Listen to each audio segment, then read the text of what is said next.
ఆమేన్. ప్రభునందు ప్రియమైన దేవుని పిల్లలారా, ఇశ్రాయేలీల ప్రయాణం, ఈ ప్రయాణంలో 9వ భాగానికి మనం చేరుకున్నాం. ప్రియులారా, ఇప్పటికీ 8 భాగాలుగా మనం మాట్లాడుకున్న ఈ ప్రయాణంలో ఎన్నో విషయాలు భౌగోళికమైనవి, అలానే చరిత్రపరమైన ఆధ్యాత్మికమైన సంగతులను మీ ముందు పెట్టాను. ఇక ఈ 9వ భాగంలో కూడా వారి ప్రయాణం ఎలా కొనసాగింది, ప్రయాణంలో వారు చేసినటువంటి పొరపాట్లు లేదా వారు చేసినటువంటి పాపములు, ప్రతిగా దేవుడు వారికి విధించిన శిక్షలు, ఆఖరికి వీరి ప్రయాణం ముగింపు ఎలా ఉంది అనే విషయాలను ఈరోజు మనం నేర్చుకుందాం. ప్రియులారా, గత రాత్రి మనం మాట్లాడుకున్నాం. ఇశ్రాయేలీలు వారి ప్రయాణంలో రెఫీదీముకు వచ్చారు. ఆ రెఫీదీములో ఆగారు. వారు ఆ రెఫీదీములో ఉంటున్న సమయంలోనే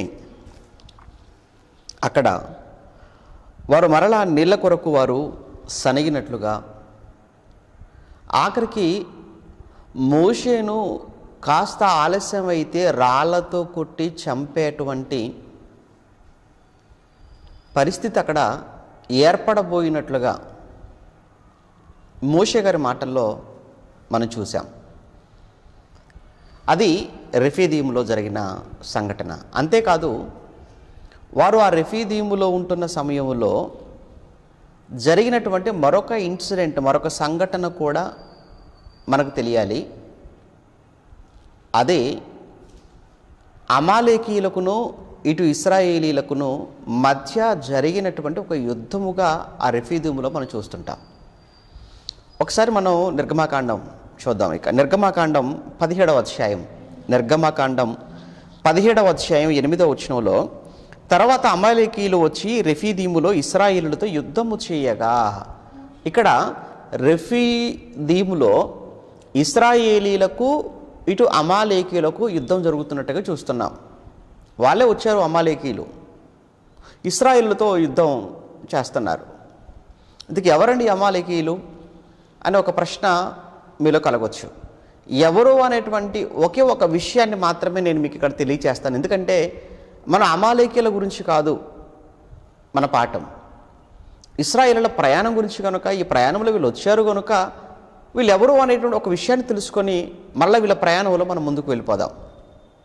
ఒకసారి వీళ్ళు ఎవరు అనేటువంటి ఒక మాట మనం బైబిల్లో చూడగలిగితే, ఆదికాండం 36వ అధ్యాయం, ఆదికాండం 36వ అధ్యాయం 15-16 వచనాలు. కారణం ఏంటంటే, ఆ తర్వాత కూడా అమాలేకీయులకు ఇశ్రాయేలులకు మధ్య పలుమార్లు యుద్ధాలు జరిగినట్లుగా కూడా మనం మాట్లాడుకుంటాము. అది న్యాయాధిపతుల కాలం కావచ్చు, ఆల్రెడీ ఇశ్రాయేలీల కాలంలో కూడా వారితో యుద్ధం జరిగినటువంటి సంఘటన ప్రత్యేకించి సౌలు గారి కాలంలో మనం చూస్తుంటాం. ఓకే, ఎవరు వీళ్ళు అనేటువంటి ప్రశ్నకు సమాధానం 36వ అధ్యాయం ఆదికాండం 15-16 వచనాలలో, ఏషావు కుమారులలో వీరు నాయకులు. ఏషావు ప్రథమ కుమారుడైన ఎలీఫజు కుమారులు తేమాను నాయకుడు, ఓమారు నాయకుడు, సెఫో నాయకుడు, కనజు నాయకుడు, కోరహు నాయకుడు, గాతాము నాయకుడు, అమాలేకు నాయకుడు. అమాలేకు నాయకుడు అంటే ఇక్కడ ఏషావు కుమారులు అన్నట్టుగా ఇక్కడ మనం చూస్తున్నాం కదా. ఏమండి, ఏషావు కుమారులు, ఏషావు ప్రథమ కుమారుడైన ఎలీఫజు కుమారులు, తర్వాత చెప్పబడిన వాళ్ళంతా కూడా. అంటే ఇక్కడ అమాలేకు అనేటువంటి ఈ వ్యక్తి నుంచి వచ్చినటువంటి సంతానము అమాలేకీయులుగా చెప్తున్నారు. ఎవరు? ఏషావు యొక్క మనుమడుగా మనకు కనబడుతున్నాడు. అంటే ఏషావు కుమారుడు ఎలీఫజ్ అయితే ఈ ఎలీఫజు కుమారుడు అమాలేకు అంటే ఏశావు గారికి మనవడవుతాడు. మొత్తంగా ఎవరి సంతానము ఈ అమాలేకీయులు అనగా వీళ్ళు ఏశావు యొక్క సంతానముగా మనకు కనబడుతుంది. రైట్, మరలా మన పాఠంలోనికి వచ్చేద్దాం. ఓకే, మరల నిర్గమాకాండం 17వ అధ్యాయంలో ఎప్పుడైతే వీరు యుద్ధానికి వచ్చారో ఇశ్రాయేలులతో అమాలేకీయులు, మోషే యెహోషువతో మన కొరకు మనుషులను ఏర్పరిచి వారిని తీసుకొని బయలు వెళ్ళి అమాలేకీయులతో యుద్ధము చేయము అన్నాడు. ఇక్కడ ఒక కొత్త క్యారెక్టర్ మనకి ఇక్కడ ఇంట్రడ్యూస్ అవుతున్నట్టుగా మనం చూస్తున్నాం. అతనే యెహోషువ కదండి. యెహోషువ అనేటువంటి వ్యక్తిని ఇక్కడ మనం చూస్తున్నాం. మనం చదువుకుంటాం, మోషే అనంతరం మోషే ప్లేస్ను రిప్లేస్ చేయగలిగినటువంటి వ్యక్తిగా మనం ఇక్కడ చూస్తున్నాం యెహోషువను తర్వాత కాలంలో. అంటే మోషే యొక్క స్థానాన్ని భర్తీ చేసినవాడు అతనే యెహోషువ. అంటే మోషే గారు ఉంటుండగానే తర్వాత మోషే యొక్క నాయకత్వాన్ని కొనసాగించేటువంటి ఒక బాధ్యతను యెహోషువ మీద పెట్టి యెహోషువను ఒక విధంగా ట్రైనప్ చేస్తున్నాడా అన్నట్లుగా మనకు కనిపిస్తుంది ఇక్కడ. నిజమే, మోషే ఉండగానే యెహోషువను ఏర్పాటు చేసుకున్న మోషే ఒక సైన్యాన్ని నడిపించే సైన్యాధిపతిగా ఇక్కడ యెహోషువను ముందు పెడుతున్నట్టు ఇక్కడ మనం చూస్తున్నాం. నాయన యెహోషువ, మన వారిలో యుద్ధం చేయగలిగిన వారిని వెంట పెట్టుకొని ఆ అమాలేకీయులతో యుద్ధం చేయడానికి వెళ్ళాలి అనగానే వెంటనే యెహోషువ ఇశ్రాయేలీయులలో యుద్ధం చేయగలిగిన వారిని వెంట పెట్టుకొని అమాలేకీయులతో యుద్ధానికి వెళ్ళాడు. ఇప్పుడు అక్కడే అమాలేకీయులతో యుద్ధం జరుగుతున్నట్టుగా ఇక్కడ మనం చూస్తున్నాం. ఆ తర్వాత వచ్చిన మనం చూస్తుంటే తర్వాత మాటల్లో, రేపు నేను దేవుని కర్రను చేత పట్టుకొని ఆ కొండ శిఖరం మీద నేను నిలిచేదను. దేవుని కర్ర అన్నాడు. అందుకే ఏంటి ఆ దేవుని కర్ర? అదే ఒకనాడు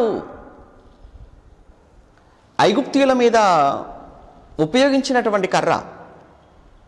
అనగా ఏ కర్రతో ఆ రోజు ఉన్నటువంటి ఐగుప్తులో ఉన్నటువంటి ఆ నీటిని కొట్టాడు ఆయన, అనగా నదిలో కాలువల్లో నీటిని ఆయన కొట్టగానే ఏ నీళ్ళైతే రక్తంగా మారిపోయిందో,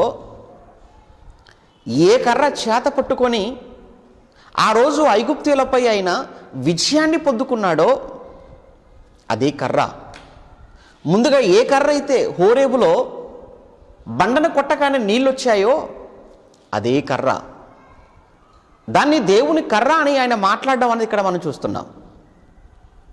ఓకే, ఆ కర్ర పట్టుకొని ఆయన ఆ కొండ శిఖరం మీద నిలబడ్డాడు. యెహోషువ మోషే తనతో చెప్పినట్టు చేసి అమాలేకీయులతో యుద్ధమాడెను. మోషే, అహరోను, హూరు అనువారు ఆ కొండ శిఖరం ఎక్కిరి. వారు కొండపైకి వెళ్ళారు. మోషే గారితో పాటు ఎవరెవరు ఉన్నారు ఇక్కడ? అహరోను, హూరు అనేటువంటి వ్యక్తి కూడా మనకు కనబడుతున్నాడు. మరి ఈ హూరు అనేటువంటి వ్యక్తి ఎవరు అనేటువంటి విషయాలు మనకు అంతగా మనకు కనిపించలే. కానీ ఇక్కడ మాత్రం అహరోను, హూరు అనేవారు మోషేతో ఉన్నారు. అంతేకాదు వీరిక్కడ మోషే గారికి సహాయకులుగా పనిచేస్తున్నట్టుగా ఇక్కడ మనం చూస్తుంటాం. ఇక్కడ జరుగుతున్నటువంటి ఒక విచిత్రాన్ని మనం చూడగలిగితే, మోషే, అహరోను, హూరు అనేవారు ఆ కొండ శిఖరం ఎక్కారు. మోషే తన చెయ్యి పైకెత్తినప్పుడు ఇశ్రాయేలులు గెలిచిరి. మోషే తన చెయ్యి దింపినప్పుడు అమాలేకీయులు గెలిచిరి. ఇక్కడ వీళ్ళకి అర్థమైపోయింది. ఎవరికి? హూరుకు, అహరోనుకు. అమ్మో, మోషే తన చెయ్యి పైకెత్తినప్పుడు ఇశ్రాయేలులు గెలుస్తున్నారు, మోషే తన చెయ్యి దించుతున్నప్పుడు అమాలేకీయులు గెలుస్తున్నారు. అంటే మన స్వజనమైనటువంటి ఇశ్రాయేలులు గెలవాలి అని అంటే మోషే చెయ్యి ఎంత మాత్రము కూడా దించకూడదు. మరి ఎంతసేపు అని ఆయన యుద్ధం అంటే ఒక 10 నిమిషాలు 20 నిమిషాలు అయిపోయేది కాదు కదా, ఒక గంటలో అయిపోయేది కాదు కదా యుద్ధం. అందుకే యుద్ధం జరుగుతున్నంత వరకు మోషే ఎంతసేపు ఆయన చేతులు ఇలా ఎత్తుకొని ఉంటాడు. అందుకే ఆ సమయంలో వెంటనే ఒక బండ తీసుకొని వచ్చారట, ఒక రాయి. ఆ రాయి మీద అతన్ని కూర్చోబెట్టారట. చేతులు బరువైపోవటం వలన వీరే వచ్చి మోషేకు అసిస్టెంట్లుగా ఉండి ఆ చేతులు కిందికి దింపకుండగా వారి భుజాల మీద వారు పెట్టుకున్నట్టుగా మన తర్వాత మనం చూస్తుంటాం. వారు ఒక రాయి తీసుకుని వచ్చి అతను దాని మీద కూర్చుంటే దాన్ని వేసిరి. అహరోను, హూరులు ఒకరు ఈ ప్రక్కను ఒకరు ఆ ప్రక్కను అతని చేతులను ఆదుకొనగా అతని చేతులు సూర్యుడు అస్తమించే వరకు నిలకడగా ఉండెను. అట్లు యెహోషువ కత్తివాడి చేత అమాలేకు రాజును అతని జనులను గెలిచెను. అప్పుడు యెహోవా మోషేతో ఇట్లనెను, నేను అమాలేకీల పేరు ఆకాశము క్రింద ఉండకుండగా బొత్తిగా తుడిచివేదును గనుక జ్ఞాపకార్థము గ్రంథములు వ్రాసి యెహోషువకు వినిపించు అన్నాడు. ఎందుకంటే తర్వాత యెహోషువనే కదా దీన్ని కంటిన్యూ చేస్తాడు ఈ ప్రయాణాన్ని. నువ్వు యెహోషువకు వినిపించాలి. తర్వాత మోషే ఒక బలిపీఠం కట్టాడు అక్కడే. దానికి యెహోవా నిస్సి అని పేరు పెట్టినట్టుగా ఇక్కడ మనం చూస్తున్నాం. నిస్సి, యెహోవా నిస్సి అనే మాటకు అర్థం అక్కడ ధ్వజము అని మనం చూస్తున్నాం. అక్కడ అమాలేకీయులు తమ చేతిని యెహోవా సింహాసనమునకు విరోధముగా ఎత్తిరి గనుక యెహోవా అమాలేకీయులతో తరతరము వీళ్ళు చెయ్యెత్తింది నా వైపుకు లేదా నా పైకి వారు చెయ్యెత్తారు, నా సింహాసనం పైకి వారు చెయ్యెత్తారు అమాలేకీయులు, కనుక తరతరములకు వారితో యుద్ధము ఉంటుంది అన్నాడు. అందుకే న్యాయాధిపతుల కాలంలో కావచ్చు, రాజుల కాలంలో కానివ్వండి, అమాలేకీయులతో జరిగిన యుద్ధాలు చరిత్రలో మనకు కనబడుతుంటాయి. అంటే ఇక్కడ రెఫీదీము అనగానే 2 సంఘటనలు అక్కడ మనకు జ్ఞాపకం వస్తున్నాయి. ఒకటి బండ నుంచి నీళ్లు రావటం, 2 అమాలేకీయులతో యుద్ధం. ఈ 2 సంఘటనలు రెఫీదీములో చోటు చేసుకున్నవి. అనగా రెఫీదీము అనగానే వెంటనే అక్కడ మోషే గారు బండల్లో కొట్టగా నీళ్లు వచ్చేసాయి, ఆ ఇశ్రాయేలీయులు అమాలేకీయులతో యుద్ధం చేశారు అని మీరు ఇంకా అలా గుర్తుంచుకోవాలి ఇప్పటికీ. ఓకే, నెక్స్ట్ ఇప్పుడు రెఫీదీము నుంచి చూద్దాం వాళ్ళ ప్రయాణం ఎటువైపుగా వెళ్ళిపోతుందో. నెక్స్ట్ ఆ స్టాప్ ఏంటి అనేది మనం చూస్తుంటే 18వ అధ్యాయం ప్రారంభ వచనం. దేవుడు మోషేకును తన ప్రజలైన ఇశ్రాయేలీలకును చేసినదంతయు, యెహోవా ఇశ్రాయేలీయులను ఐగుప్తు నుంచి వెలుపలకు రప్పించినంతయు మిద్యాను యాజకుడును మోషే మామయ్యునైన ఇత్రో వినినప్పుడు అన్నాడు. ఇంతకీ ఇతనెవరు? మళ్ళీ కొత్త పాత్ర ఏమి కాదండి, ఇతను పాత వ్యక్తే. ఎక్కడో మన ప్రారంభంలో మనం చదువుకుంటాం, నిర్గమకాండం మనం 2వ అధ్యాయంలో మనం చదువుకుంటాం ఇతని గురించి. అంటే మోషే గారు హత్య చేసి వెళ్ళిపోతారు కదా 40వ ఏట ఒక ఐగుప్తుని చంపేసి, ఐగుప్తులో ఆ మిద్యాను అరణ్యానికి వెళ్ళిపోతాడు. అక్కడే కదా ఈ ఇత్రో కుమార్తెను చూస్తాడు, ఇత్రో చేరదీస్తాడు, తన కుమార్తెను సిప్పోరాని వివాహం చేసుకుంటాడు. ఇతను మిద్యాను. ఇంతకీ ఈ మిద్యానీయులు అని మనం చదువుకుంటాం కదా తర్వాత కాలంలో కూడా.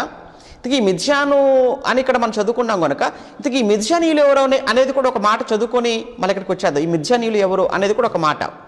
ఎవరు వీళ్ళు అంటే వీళ్ళు కూడా ఎవరో కారండి, అబ్రహాము సంతానమే ఈ మిద్యానీయులు కూడా. అనగా అబ్రహాము కెతురాల సంతానముగా మనకు కనబడుతుంది మిద్యానీయులు. ఒకసారి ఆదికాండం 25వ అధ్యాయాన్ని మీరు చూడగలిగితే, ఆదికాండం 25వ అధ్యాయం మొదటి నుంచి చదువుకుందాం. ఆదికాండం 25 నుంచి మొదటి 4 వచనాలలో అబ్రహాము మరలా ఒక స్త్రీని వివాహం చేసుకొనెను, ఆమె పేరు కెతూరా. ఆమె అతనికి జిమ్రాను, యొక్షాను, మెదాను, మిద్యాను, ఇష్బాకు, షువహు అను వారిని కనెను అన్నాడు. మిద్యాను అనే వ్యక్తి, ఆ మిద్యాను నుంచి వచ్చినటువంటి వారే ఈ మిద్యానీయులు, అంటే అబ్రహాం సంతానం. Okay, right. ఆ మిద్యానీయుల సంతానములో ఇత్రో అనేటువంటి వ్యక్తి, అక్కడ వారు అన్యులుగా వారు మారిపోయారు. వాళ్ళ దాంట్లో అతను ఏదో ఒక యాజకుడిగా అతను పనిచేస్తున్నాడు. కానీ మోషేకు తన కూతుర్నిచ్చాడు. బాగుంది, మంచి విలువలు కలిగినటువంటి వ్యక్తిగా మనకు ఇతను కనబడతాడు. ఆ తర్వాత మనం చదువుకుంటే మొత్తానికి మోషే ద్వారా ఇశ్రాయేలీల పట్ల దేవుడు జరిగించిన ఈ కార్యక్రమాలన్నీ కూడా అక్కడ మిద్యానులో ఉన్నటువంటి ఇత్రోకు తెలిసిపోయింది. అంటే మోషే వెళ్ళాడు విడిపిస్తానని, తన భార్యను అక్కడే, ఏమంటే మోషే గారి భార్యను అక్కడే వదిలేశాడు. ఎక్కడ? ఇత్రో దగ్గర వదిలేశాడు, తన మామ ఇంట వదిలేశాడు. కనుక తన మామ ఇంటనే తను వదిలేసి వెళ్ళిపోయాడు. ఆయన పిల్లలను తనను వచ్చాడు. మొత్తానికి ఫరోతో జరిగినటువంటి పోరాటం, ఎందుకంటే ఫరోతో జరిగే పోరాటం కదా మరి అది. ఫరోను ఎదిరించటం కదా, స్వాతంత్ర పోరాటం కదా, ఒక రకంగా చెప్పాలంటే స్వతంత్ర సమరం కదా మోషే గారు చేస్తున్నది అక్కడ ఐగుప్తు దేశంలో. స్వతంత్ర సమరయోధుడిగా పోరాడుతుండే కదా ఫరోతో. ఒకవైపు ఫరోను, మరోవైపు ఐగుప్తులు, మరోవైపు ఇశ్రాయేలీలు, వీరి ముగ్గురు మధ్య మోషే నలిగిపోయాడు కదా వారిని విడిపించే విషయంలో. అప్పుడు అక్కడ ఆయన దేవుని ప్రత్యక్షత అనేది ఎప్పుడైతే హోరేబు లేదా సీనాయిలో జరిగిందో, తన భార్యను పిల్లల్ని అక్కడ వదిలేశాడు మామ దగ్గర. ఇక్కడికి వచ్చాడు. ఇక్కడికి వచ్చిన తర్వాత జరిగినటువంటి ఇన్సిడెంట్స్ అన్నీ కూడా ఇతరులకు తెలిసిపోయి ఇక మోషేని ఎదుర్కోవటానికి మోషే భార్య అయినటువంటి సిప్పోరాను అతని పిల్లలను తీసుకొని మోషేకి అప్పగించడానికి వస్తున్నాడు ఇక్కడికి. ఓకే రైట్, అప్పగించడానికి వచ్చాడు. అప్పుడు వీళ్ళు ఎక్కడున్నారు అది కూడా చూద్దాం ఇప్పుడు. నెక్స్ట్ మనం చూస్తుంటే ఆ ఇత్రో తన యొద్దకు పంపబడిన మోషే భార్య అయిన సిప్పోరాను ఆమె 2 కుమారులను తోడుకొని వచ్చెను. అతడు అనగా మోషే అన్య దేశములో నేను పరదేశిననుకొని వారిలో ఒకరికి గెర్షోము అని పేరు పెట్టాను. 2 కుమారులలో ఒకరికి గెర్షోము అని పేరు పెట్టాడు. గెర్షోము అని పేరు పెట్టడానికి గల కారణం ఏంటంటే అతను అక్కడ 40 ఏళ్ళు అక్కడ ఉన్నాడు కదా, ఎక్కడ మిద్యాను అనేది ఆయన స్వదేశం కాదు కదా, అది పరదేశం కదా అది. కనుక నేను పరదేశంలో నేను కుమారుడికి అన్నాను కదా అన్న ఉద్దేశంతో కావచ్చు అతను గెర్షోము అని పేరు పెట్టాడు. నెక్స్ట్ 4వ వచనంలో నా తండ్రి దేవుడు నాకు సహాయమై ఫరో కత్తివాత నుండి నన్ను తప్పించిననుకొని 2వ వానికి ఎలియేజర్ అని అతనికి పేరు పెట్టినట్టుగా మనం చూస్తున్నాం. అంటే ఫరోతో జరిగినటువంటి యుద్ధంలో, ఫరోతో జరిగిన పోరాటంలో నన్ను దేవుడు నాకు సహాయం చేశాడు, అతని చేతిలో నన్ను చావుకుండగా దేవుడు నన్ను కాపాడాడు అని అనుకొని తన 2వ కుమారుడికి ఎలియేజర్ అని నామకరణం చేశాడు. ఎలియేజర్ అనే మాటకు అర్థం ఏంటంటే దేవ సహాయం. ఓకే, దేవ సహాయము అని కింద మూల భాషలో మనం చూస్తున్నాం. అదే ఎలియేజరు అని. మోషే మామయ్యన ఇత్రో అతని కుమారుని 2 అతని భార్యను తోడుకొని అరణ్యములో దేవుని పర్వతము దగ్గర దిగిన మోషే యొద్దకు వచ్చాను. అమ్మయ్య, మొత్తానికి ఇప్పుడు వీళ్ళు రెఫీదీము నుంచి ఎక్కడికి వచ్చారనమాట అంటే ఈ ఇత్రో అలానే సిప్పోరా తన పిల్లలు వీళ్ళందరినీ కూడా మోషే గారి పిల్లల్ని ఇత్రో ఎక్కడ కలిశాడు మోషే గారిని అనప్పుడు దేవుని పర్వతం దగ్గర కలిశాడు. ఏంటి ఆ దేవుని పర్వతం? ఆ దేవుని పర్వతమే సీనాయి పర్వతం. ఒకసారి మ్యాప్ చూద్దాము. ఏమండి ఎక్కడ రెఫీదీము, ఎక్కడ సీనాయి పర్వతం ఉందో ఒకసారి చూద్దామా. మౌంట్ సీనాయి అని మనం చూస్తుంటాం అక్కడ. ఒకసారి చూద్దాం మ్యాప్, ఏదైనా పర్వాలేదు. చూడండి అక్కడ సీనాయి పర్వతం రెఫీదీము పైన మనం చూస్తున్నాము. రెఫీదీము నుంచి వాళ్ళు సీనాయికి వచ్చారు. మరి మధ్యలో దోపక అని, ఆలూషు అని ఏవో ఉన్నాయి కదండి స్టేషన్స్ అని మీరు అనుకోవచ్చు. అవును, దోపక, ఆలూషు అనేటువంటి ఆ ప్రాంతాలు అక్కడ ఉన్నట్లుగా మనకు ఎక్కడ కనబడుతుందంటే ఆ మ్యాప్ అలానే ఉంచండి ఒకసారి. ఆ దోపక, ఆలూషు అనే ప్రాంతాలు కూడా మనకు బైబిల్లో ఎక్కడున్నాయో ఒకసారి సంఖ్యాకాండం 33వ అధ్యాయం, త్వరగా సంఖ్యాకాండం 33వ అధ్యాయం అనగానే అక్కడ కంప్లీట్గా పిన్ టు పిన్ మ్యాప్ ఇవ్వటం అనేది జరిగింది. అక్కడ సంఖ్యాకాండంలో ప్రతి స్టాప్ ఇచ్చాడు ఆయన. ఎక్కడెక్కడ వాళ్ళు ఏంటి ఏ ప్రాంతాల గుండా వాళ్ళు కనానుకు చేరుకున్నారు అనే విషయంలో మీరు 33వ అధ్యాయం 4 నుంచి మనకు ఆ ప్రయాణం అంతా కూడా అక్కడ స్పష్టంగా కనబడుతుంది. అక్కడ మీరు చూస్తుంటే 33వ అధ్యాయంలో మీరు 11 లేదా 12, 13, 14, 14, 12 నుంచి చూద్దాం. సీను అరణ్యంలో నుండి బయలుదేరి ఎర్ర సముద్రం వద్ద నుండి బయలుదేరి సీను అరణ్యమున దిగారు అని మనం చదువుకున్నాం కదా. సీను అరణ్యానికి వచ్చారు అని చెప్పి మనం చదువుకున్నాం. సీను అరణ్యము నుండి బయలుదేరి దోపకాలో దిగిరి అన్నాడు. అంటే ఎలీము గురించి మనం మాట్లాడుకున్నాం, ఎందుకంటే అక్కడ జరిగిన ఇన్సిడెంట్ని బట్టి. నెక్స్ట్ వాళ్ళు ఎలీము నుంచి దోపకాకు వచ్చారు. దోపకా నుంచి నెక్స్ట్ మీరు చూస్తుంటే అక్కడ 13వ వచనంలో 33:13లో దోపకాలో నుండి బయలుదేరి ఆలూషులో దిగిరి. అదే అక్కడ మీరు చూస్తున్నటువంటి ఆలూషు నుంచి రెఫీదీములో దిగిరి. 33:14 సంఖ్యాకాండం 33:14లో వారు ఆలూషులో నుండి బయలుదేరి రెఫీదీములో దిగిరి. అక్కడ జనులు త్రాగుటకైన నీళ్ళు లేకపోయి అది విషయం. అంటే పైన చెప్పినట్టుగా ఆలూషు, దోపక అనేటువంటి ప్రాంతాల్లో వాళ్ళు దిగినప్పటికీ అక్కడ చెప్పుకోదగినటువంటి సంఘటనలు ఏవి కూడా చోటు చేసుకోలేదు కనుక మనం ఆ విషయాలను మనం స్కిప్ చేసేసాం. ఆ ప్రాంతాలను ముఖ్యమైన వాటి గురించి మాత్రం మనం మాట్లాడుతున్నాం. అందుకే రెఫీదీముకు రాగానే ఏం జరిగింది, రెండు సంఘటనలు అక్కడ మనం చెప్పుకున్నాం. నీళ్ళ కోసం ఒకటి, అమాలేకీయులతో యుద్ధం ఒకటి. ఇప్పుడు రెఫీదీము నుంచి వాళ్ళు మళ్ళీ కిందికి వచ్చేసారు. ఎక్కడికి వచ్చేసారు వాళ్ళు? రెఫీదీము నుంచి సీనాయి పర్వతానికి వచ్చారు. ఇప్పుడు సీనాయి పర్వతం దగ్గర రాగానే అక్కడ జరిగింది ఏంటి, మిద్యానులో ఉన్నటువంటి ఇత్రో మోషే భార్య లేదా తన కూతురు అయిన సిప్పోరాను తనకు పుట్టినటువంటి పిల్లలు ఇద్దరిని కూడా వెంట పెట్టుకొని సీనాయి పర్వతం దగ్గర కలుసుకున్నాడు. తిరిగి మిద్యాన్ ఎక్కడుంది? మీరు చూస్తుంటే కంప్లీట్గా ఇటువైపు మనకు కనబడుతుంది, చూసారా? మిద్యాన్ రైట్ సైడ్లో మనం చూస్తున్నాం. రైట్ సైడ్లో కంప్లీట్గా ఎర్ర సముద్రానికి అవతల వైపు ఏమండి మిద్యాను మనం చూస్తున్నాం. అది అవతల ఉంది కంప్లీట్గా. ఓకే, మొత్తానికి ఇక్కడికి వచ్చేసారు. మౌంట్ సీనాయి లేదా సీనాయి పర్వతం దగ్గర కలుసుకున్నారట. ఈ సీనాయి పర్వతానికి ఉన్నటువంటి పేర్లు ఏంటంటే దేవుని పర్వతము. ఓకేనా? ఇక్కడ మనం చూస్తున్నాం దేవుని పర్వతం అని ఇక్కడ చూసాము. అలానే మరొక చోట మనం నిర్గమకాండంలో ప్రారంభంలో మనం చదువుకున్నాం కదా, హోరేబు అని చదువుకున్నాం కదా. అక్కడే కదా దేవుని ప్రత్యక్షత. ఎవరికి? మోషే గారికి మొట్టమొదటి ప్రత్యక్షత ఎక్కడండి? అక్కడే కదా, హోరేబులో జరిగిందని మనం చదువుకున్నాం కదా. కనుక హోరేబు అని అక్కడ ఉంది. ఇక్కడనేమో దేవుని పర్వతము అని ఉంది, మరో చోట సీనాయి పర్వతము అని ఉంది. ఇంకొక చోట అయితే మీరు ఆ సంఖ్యాకాండంలో ఒక మాట అది కూడా చూద్దారా? సంఖ్యాకాండం 10వ అధ్యాయంలో 33 వచనాన్ని మీరు చూస్తే అక్కడ యెహోవా కొండ అని అక్కడ మీరు గమనిస్తారు. అక్కడ మీరు కానీ సంఖ్యాకాండం 10వ అధ్యాయం 33 వచనాన్ని మీరు చూస్తే అక్కడ వారు యెహోవా కొండ నుండి, కనిపించిందా? యెహోవా కొండ అని ఒక చోట, సీనాయి పర్వతం అని మరొక చోట, దేవుని పర్వతం అని, అలానే హోరేబు అని, ఇలా 4 పేర్లతో ఆ ప్రస్తుతానికి అది పిలువబడుతున్నట్టుగా మనం చూస్తున్నాము. 4 పేర్లు ఏంటవి? సియోను పర్వతము, లేదా సియోను కొండ, లేదా యెహోవా కొండ, దేవుని పర్వతము, హోరేబు. ఓకేనండి? 5 అయినట్లుంది కదా. సీనాయి కొండ అన్నాం, సీనాయి పర్వతము అంటున్నాం, దేవుని పర్వతం అంటున్నాం, హోరేబు అంటున్నాం. ఓకే, మొత్తంగా ఎన్ని వచ్చాయి ఇప్పటివరకు? మనకు 4 వచ్చాయి.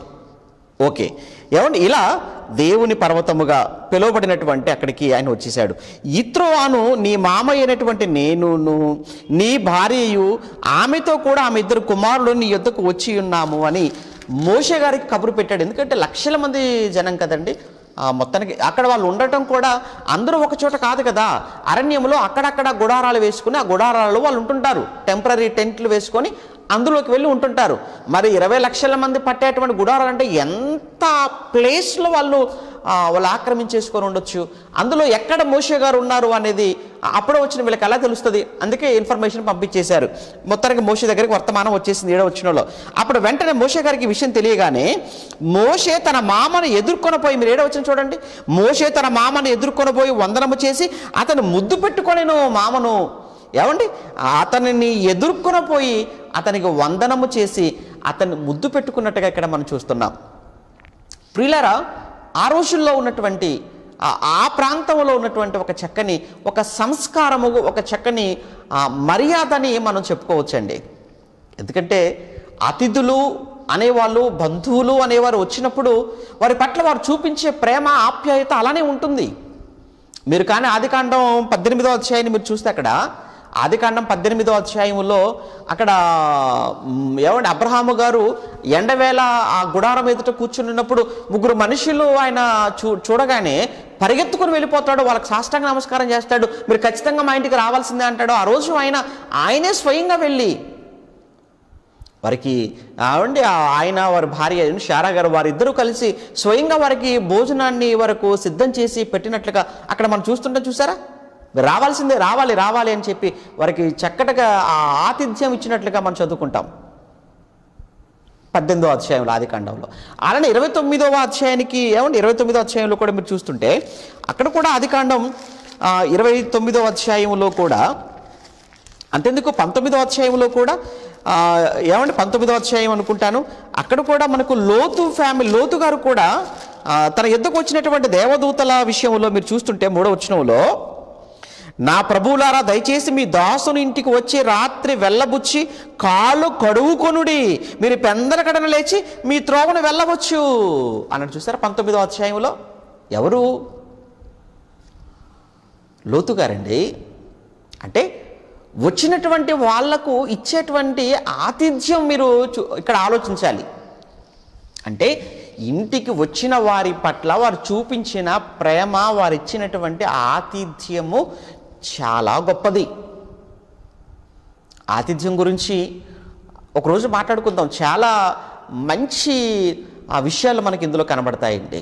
మనం క్రొత్త నిబంధనకు వచ్చిన తర్వాత కూడా హెబ్రీ పత్రికలో పౌలు గారు మాట్లాడినప్పుడు 13వ అధ్యాయంలో వివాహం గురించి మాట్లాడుతున్న సందర్భంలోనే సహోదర ప్రేమ గురించి ఆయన మాట్లాడుతూ ఆతిథ్యము చేయ మీరు మరవకండి అని అక్కడ జ్ఞాపకం చేస్తుంటాడు. ఎందుకంటే ఆతిథ్యము చేసి లేదా ఆతిథ్యం ఇచ్చి ఆశీర్వదింపబడిన వారు. ఆ రోజు అబ్రహాము శారాలను ఆశీర్వదించి వెళ్ళారు వాళ్ళు కదా, ఆశీర్వాదాన్ని పొందుకున్నారు వాళ్ళు. అలానే ఇక్కడ కూడా మనం చూస్తుంటే ఆదికాండం 19వ అధ్యాయంలో కూడా లోతు గారి కాలంలో కూడా లోతు గారు వారికి ఇచ్చినటువంటి ఆతిథ్యం నుంచి వారిని వారు కాపాడినట్టుగా అక్కడ మనం చూస్తున్నాం కదా. భయంకర జలప్రళయం నుంచి వాళ్ళే అతన్ని కాపాడినట్టుగా ఆ ఫ్యామిలీని మనం చూస్తున్నాం. అంటే ఆతిథ్యములో దాగినటువంటి గొప్ప ఆశీర్వాదం అది. అందుకే క్రొత్త నిబంధనలో ఆతిథ్యము చేయ మీరు మరవకండి అంటాడు పౌలు గారు. ఆతిథ్యము చేయ మీరు మరవద్దు అంటాడు. ఇంకొక మాట ఏమంటాడు అనంటే ఇంకొక అడుగు ముందుకు వేసి అసలు ఆతిథ్యము చేయుటలో మీరు విసుకోవద్దు అంటాడు. అంటే విసుకోవద్దు ఆతిథ్యం ఇవ్వటంలో, మరవద్దు అన్నాడు.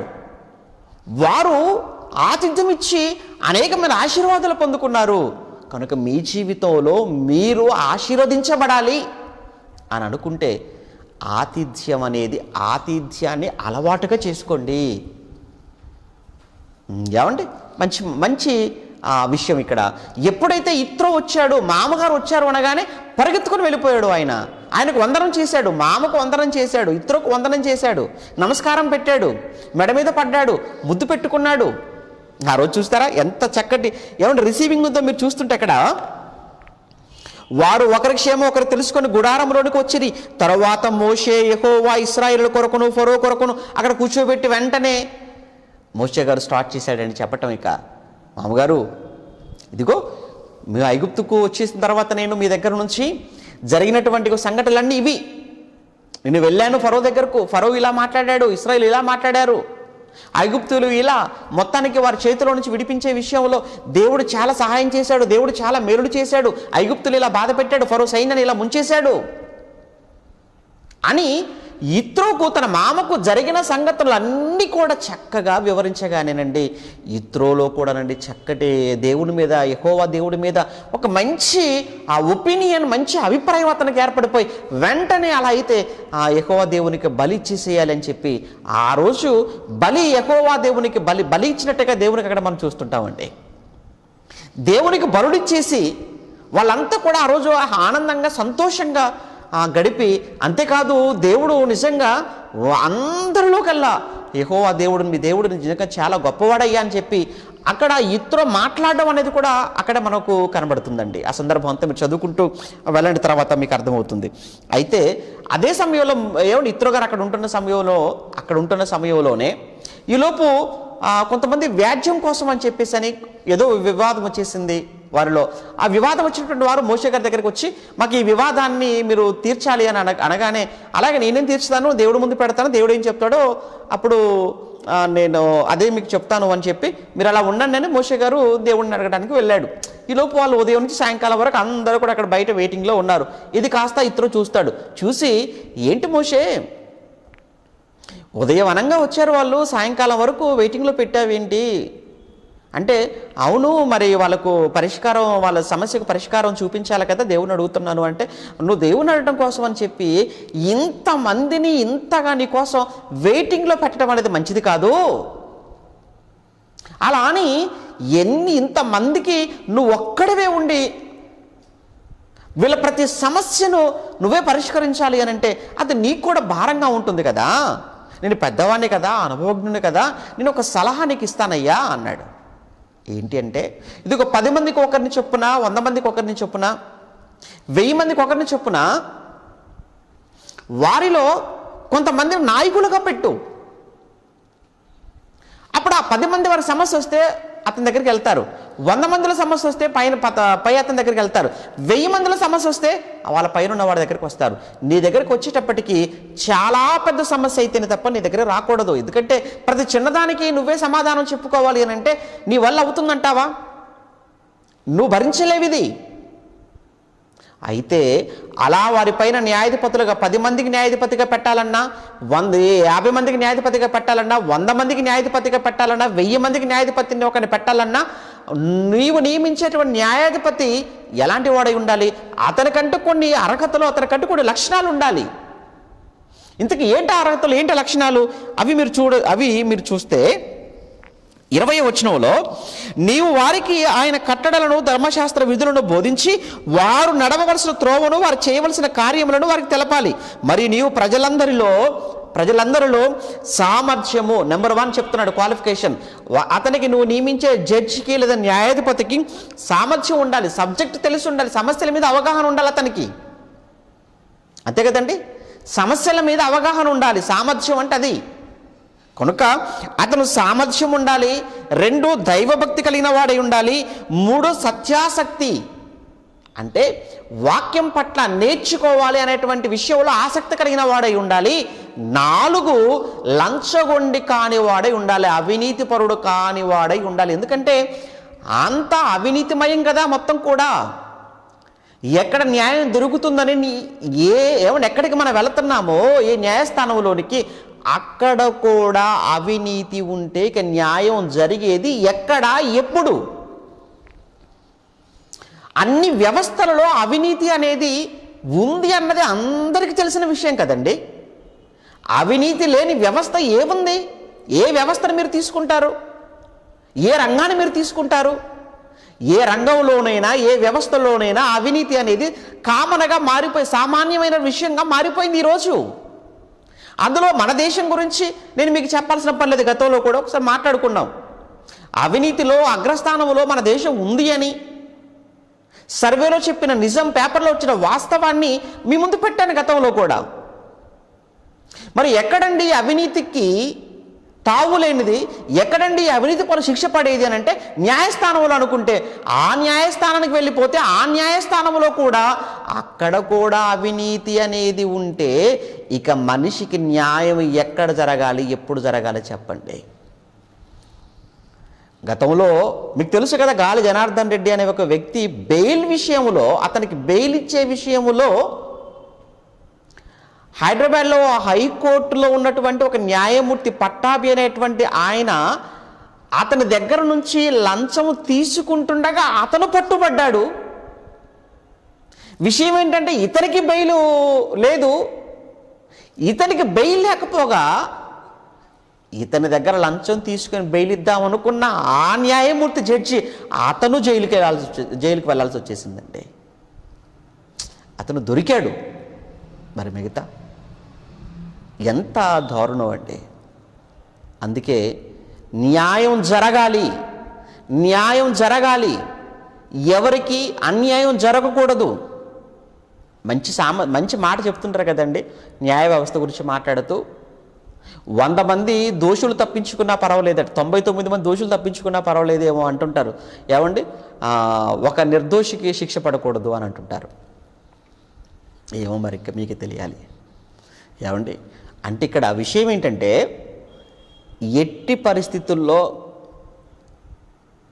పక్షపాతం అనేది చూపించకుండా, ఏది ఆశించకుండా న్యాయం చెప్పగలిగిన వ్యక్తిని మీలో ఎంచుకోండి. సామర్థ్యం కలిగిన వాడై ఉండాలి, నెంబర్ 1. 2 దైవభక్తి, దేవుడు అంటే భయం కలిగిన వాడై ఉండాలి. నెంబర్ 3 సత్యం పట్ల ఆసక్తి, వాక్యం పట్ల, దేవుని మాట పట్ల ఆసక్తి కలిగిన వాడై ఉండాలి. నెంబర్ 4 లంచగొండి కానివాడై ఉండాలి. ఈ 4 అర్హతలు కలిగినటువంటి వ్యక్తులను 10 మందికి ఒకరిని, 50 మందికి ఒకరిని, 100 మందికి ఒకరిని, 1000 మందికి ఒకరిని చొప్పున వారి మీద నువ్వు న్యాయాధిపతులుగా నువ్వు పెట్టగలిగితే, నాయకులుగా పెట్టగలిగితేనయ్యా నీ మీద భారం ఉండదు కదా. ఇంతమందికి నువ్వు ఒక్కడి వెంట ఎలా అవుతుంది? దీన్ని ఏమంటారంటే బాధ్యతలు పంచటం. అంటే బాధ్యతలు పంచాలి. అందుకే ముఖ్యమంత్రి ఒక్కడే కాదు కదా రాష్ట్రాన్ని పాలిస్తాడు, అతనితో పాటు క్యాబినెట్ ఉంటుంది. బాధ్యతలు పనిచేస్తాడు, ఎవరి బాధ్యతలు వారికి. ఒక్కడంటే ఆయన మాత్రం ఎలా తట్టుకోగలడు చెప్పండి? ప్రధాని గారు ఆయన ఒక్కడే మోయలేడు భారాలు, అందుకే అందరికీ పనిచేస్తాడు. ఇక్కడ కూడా మోషేతో అదే చెప్తున్నాడు. ఎందుకంటే ఒకానొక సమయంలోనండి మోషే గారు వీళ్ళ భారాలు భరించలేక విసిగిపోతాడు ఒకానొక సమయంలో. ఆ మాట ఒకసారి మీరు చూస్తే సందర్భం వచ్చింది కానీ ఒకసారి ఆ మాట కూడా మీరు చూద్దరు. కానీ సంఖ్యాకాండం 11వ అధ్యాయంలో, సంఖ్యాకాండం 11వ అధ్యాయం 14వ వచనం, సంఖ్యాకాండం 11వ అధ్యాయం 14వ వచనంలో, ఈ సమస్త ప్రజలను ఒంటిగా మోయన వలన కాదు అన్నాడు. వీరందరినీ ఒంటరిగా మోయటం నా వలన కాదు, అది నేను భరింపలేని భారము. నీవు నాకిట్లా చేయదలిచిన ఎడల అయ్యా నన్ను చంపేయి అన్నాడండి. ఎవరు? మోషే. ఎవరితో? దేవుడితో. నా వల్ల అవుతుందా? నేను ఒక్కడిగా నేను ఏం మోయగలనయ్యా వీళ్ళందరినీ? కనుక నా వల్ల అవదు, చంపేయి అన్నాడు మోషే దేవుడితో. ఓకే, ఇక్కడ ఇత్రో ఇచ్చినటువంటి సలహా అండి. బాగుంది అనుకున్నాడు మోషే గారు కదా. అనుకొని ఇక్కడ మనం 21 నుంచి చూస్తుంటే 1000 మందికి ఒకనిగా, 100 మందికి ఒకనిగా, 50 మందికి ఒకనిగా, 10 మందికి ఒకనిగా వారి మీద న్యాయాధిపతులు నియమించాలి అన్నాడు. అది 23లో, దేవుడు ఇలాగూ చేయడం నీకు సెలవిచ్చినట్లే ఈ పని చేయుచు నువ్వు సహింపగలవు దేవుడు అని ఆయన సలహా ఇచ్చినా నువ్వు దేవుడు ముందు పెట్టయ్యా ఈ సలహా. దేవుడు నీకు సెలవిస్తే దీన్ని నువ్వు ఇంప్లిమెంట్ చేయి అన్నాడు. నిత్ర మంచి సలహా ఇచ్చాడు పెద్దవాడైనప్పటికీ. తనకున్న అనుభవంతో ఇచ్చినటువంటి మంచి సలహాగా మనం అక్కడ చూడవచ్చు. ఏమండి, ఇలా 19వ అధ్యాయానికి వచ్చేటప్పటికి 19వ అధ్యాయంలో ఇశ్రాయేలీలు ఐగుప్తు దేశము నుండి బయలుదేరిన 3వ నెలలో, వారు బయలుదేరిన నాడే 3వ నెల ఆరంభ దినమందే వారు సీనాయి అరణ్యమునకు వచ్చిరి అన్నాడు. అంటే ఆ సీనాయి పర్వతము లేదా సీనాయి అరణ్యము, ఓకే, అదంతా కూడా అంతే కదా. సీనాయి పర్వతము లేదా నెక్స్ట్ ఏంటి, సీనాయి అరణ్యము అన్నాడు. ఎప్పుడు వచ్చారట వాళ్ళు? 3వ నెల అన్నాడు. ఇంతకీ 3వ నెల అంటే ఇశ్రాయేలీల మొదటి నెల గురించి మనం మొదటి నెలలో ఏమంటున్నారు? మొదటి నెలలో అబీబు లేదా నీసాను మొదటి నెల. 2వ నెలను ఏమంటారు అంటే జీపు అంటారు 2వ నెలను. 3వ నెలను ఏమంటారు? సీవాను. రాసుకోవాలి. ఇవన్నీ ఏంటంటే వాళ్ళ ఇశ్రాయేల్ నెలలండి అవన్నీ కూడా. ఓకే, అబీబు అంటే మొదటి నెల వచ్చేసి సుమారుగా వాళ్ళకు మన మార్చి ఏప్రిల్ మే మాసం. ఓకేనా. మొదటి నెల అంటే వాళ్ళకు ఎప్పుడు స్టార్ట్ అవుతుంది? మన క్యాలెండర్ ప్రకారంగా మార్చి ఏప్రిల్ మధ్యలో వచ్చేదే అబీబు. నెక్స్ట్ మే జూన్ ఆ సమయంలో వచ్చేది జీపు, అంతే కదా. మరి జూన్ జూలై ఆ మధ్యకాలంలో వచ్చేదే ఇప్పుడు సీవాను. ఓకే, సీవాను అనేటువంటి ఈ 3వ నెల వారు సీనా అరణ్యమునకు వచ్చిరి. వారు రెఫీదీము నుండి బయలుదేరి, 2వ వచనం 19:2, వారు రెఫీదీము నుండి బయలుదేరి సీనాయి అరణ్యమునకు వచ్చి ఆ అరణ్యమందు దిగిరి. అక్కడ ఆ పర్వతం ఎదుట ఇశ్రాయేలీలు వెడసిరి. అంటే మొత్తానికి ఇక్కడ సీనాయి పర్వతము దగ్గర వాళ్ళు అక్కడ సిట్టింగ్, అంటే అక్కడ వాళ్ళు విడిది చేసినట్టుగా ఇక్కడ చెప్తున్నాడు అనమాట. ఎప్పుడు అది? వారు 3వ నెలలో, 3వ నెల ఆరంభ దినము కదా. 3వ నెల ఆరంభ దినాన్న మొత్తానికి వాళ్ళు సీనాయి పర్వతం దగ్గరకు వచ్చారు. ఓకే, ఈ సీనాయి పర్వతం దగ్గరే ఉంటున్న సమయంలోనే ఎవరు వచ్చారు? మోషే మామగారు మోషే భార్య పిల్లలను తీసుకుని వచ్చాడు. ఇది మొదటిది. ఇక్కడ జరిగినటువంటి ఆ సీనాయి పర్వతం దగ్గర ఇక్కడే చాలా స్టోరీ, ఇక్కడ చాలా చరిత్ర ఉంటుంది. ఇక్కడ మనకి సీనాయి పర్వతం దగ్గర బాగా వినాలి. ఇక్కడ నుంచి సీనాయి పర్వతం దగ్గర చాలా చరిత్ర ఉంది మనకు. ఇక్కడ మనం చూస్తుంటే ఇక 19వ అధ్యాయం నుంచి అండి, నిర్గమాకాండము 19వ అధ్యాయం మొదలుకుంటే చివరి 40వ అధ్యాయం వరకు నిర్గమాకాండం, అలానే సంఖ్యాకాండం 1వ అధ్యాయం వరకు ఇదంతా స్టోరీ అంతా కూడా ఏంటంటే ఇక్కడ ఈ సీనాయి పర్వతం దగ్గర జరిగినటువంటి చరిత్ర. ఎక్కడి నుంచి? ఇక్కడ నిర్గమాకాండము 19వ అధ్యాయం మొదలుకుంటే, మరలా చెప్తున్నాను, నిర్గమాకాండము 19వ అధ్యాయం మొదలుకుంటే సంఖ్యాకాండము 1వ అధ్యాయం వరకు జరిగినటువంటి చరిత్ర అంతా కూడా ఈ సీనాయి పర్వతం దగ్గర జరిగింది. అయితే ఇక్కడ యాక్చువల్గా అయితే నిర్గమాకాండానికి వెంటనే సంఖ్యాకాండం అనేది ఉండాలి. ఎందుకంటే నిర్గమాకాండానికి కంటిన్యూషన్ సంఖ్యాకాండం. మీకు అర్థమవుతుందా? నిర్గమాకాండానికి కంటిన్యూషన్ గ్రంథం ఏంటంటే సంఖ్యాకాండం. కానీ మధ్యలో లేవ్యకాండం వచ్చేసింది. అంటే ఆ లేవ్యకాండం ఎందుకు పెట్టారు అంటే దానికి ఒక రీజన్ ఏంటంటే, ఇప్పుడు ఈ 19 నుంచి 40 అధ్యాయాల నిర్గమాకాండములో లేవీయులకు సంబంధించినటువంటి విధులు, వారి బాధ్యతలు ఇక్కడే చెప్పడం జరిగింది. వీటన్నిటినీ చాలా వివరంగా మరలా లేవ్యకాండంలో పొందుపరిచారు. అందువల్ల దాన్ని అక్కడ పెట్టడం జరిగింది. యాక్చువల్గా ప్రయాణానికి సంబంధించి మాత్రం కంటిన్యూషన్, ప్రయాణం విషయంలో మాత్రం ఈ నిర్గమాకాండానికి కంటిన్యూషన్ ఏంటనమాట సంఖ్యాకాండం ప్రయాణం విషయంలో. ఇప్పుడు ఇక్కడ మనం ఆగిపోయాం. సీనాయి పర్వతం ఏం జరిగింది? ఈ సీనాయి పర్వతంలో జరిగినటువంటి విషయం ఏంటంటే చూద్దాం.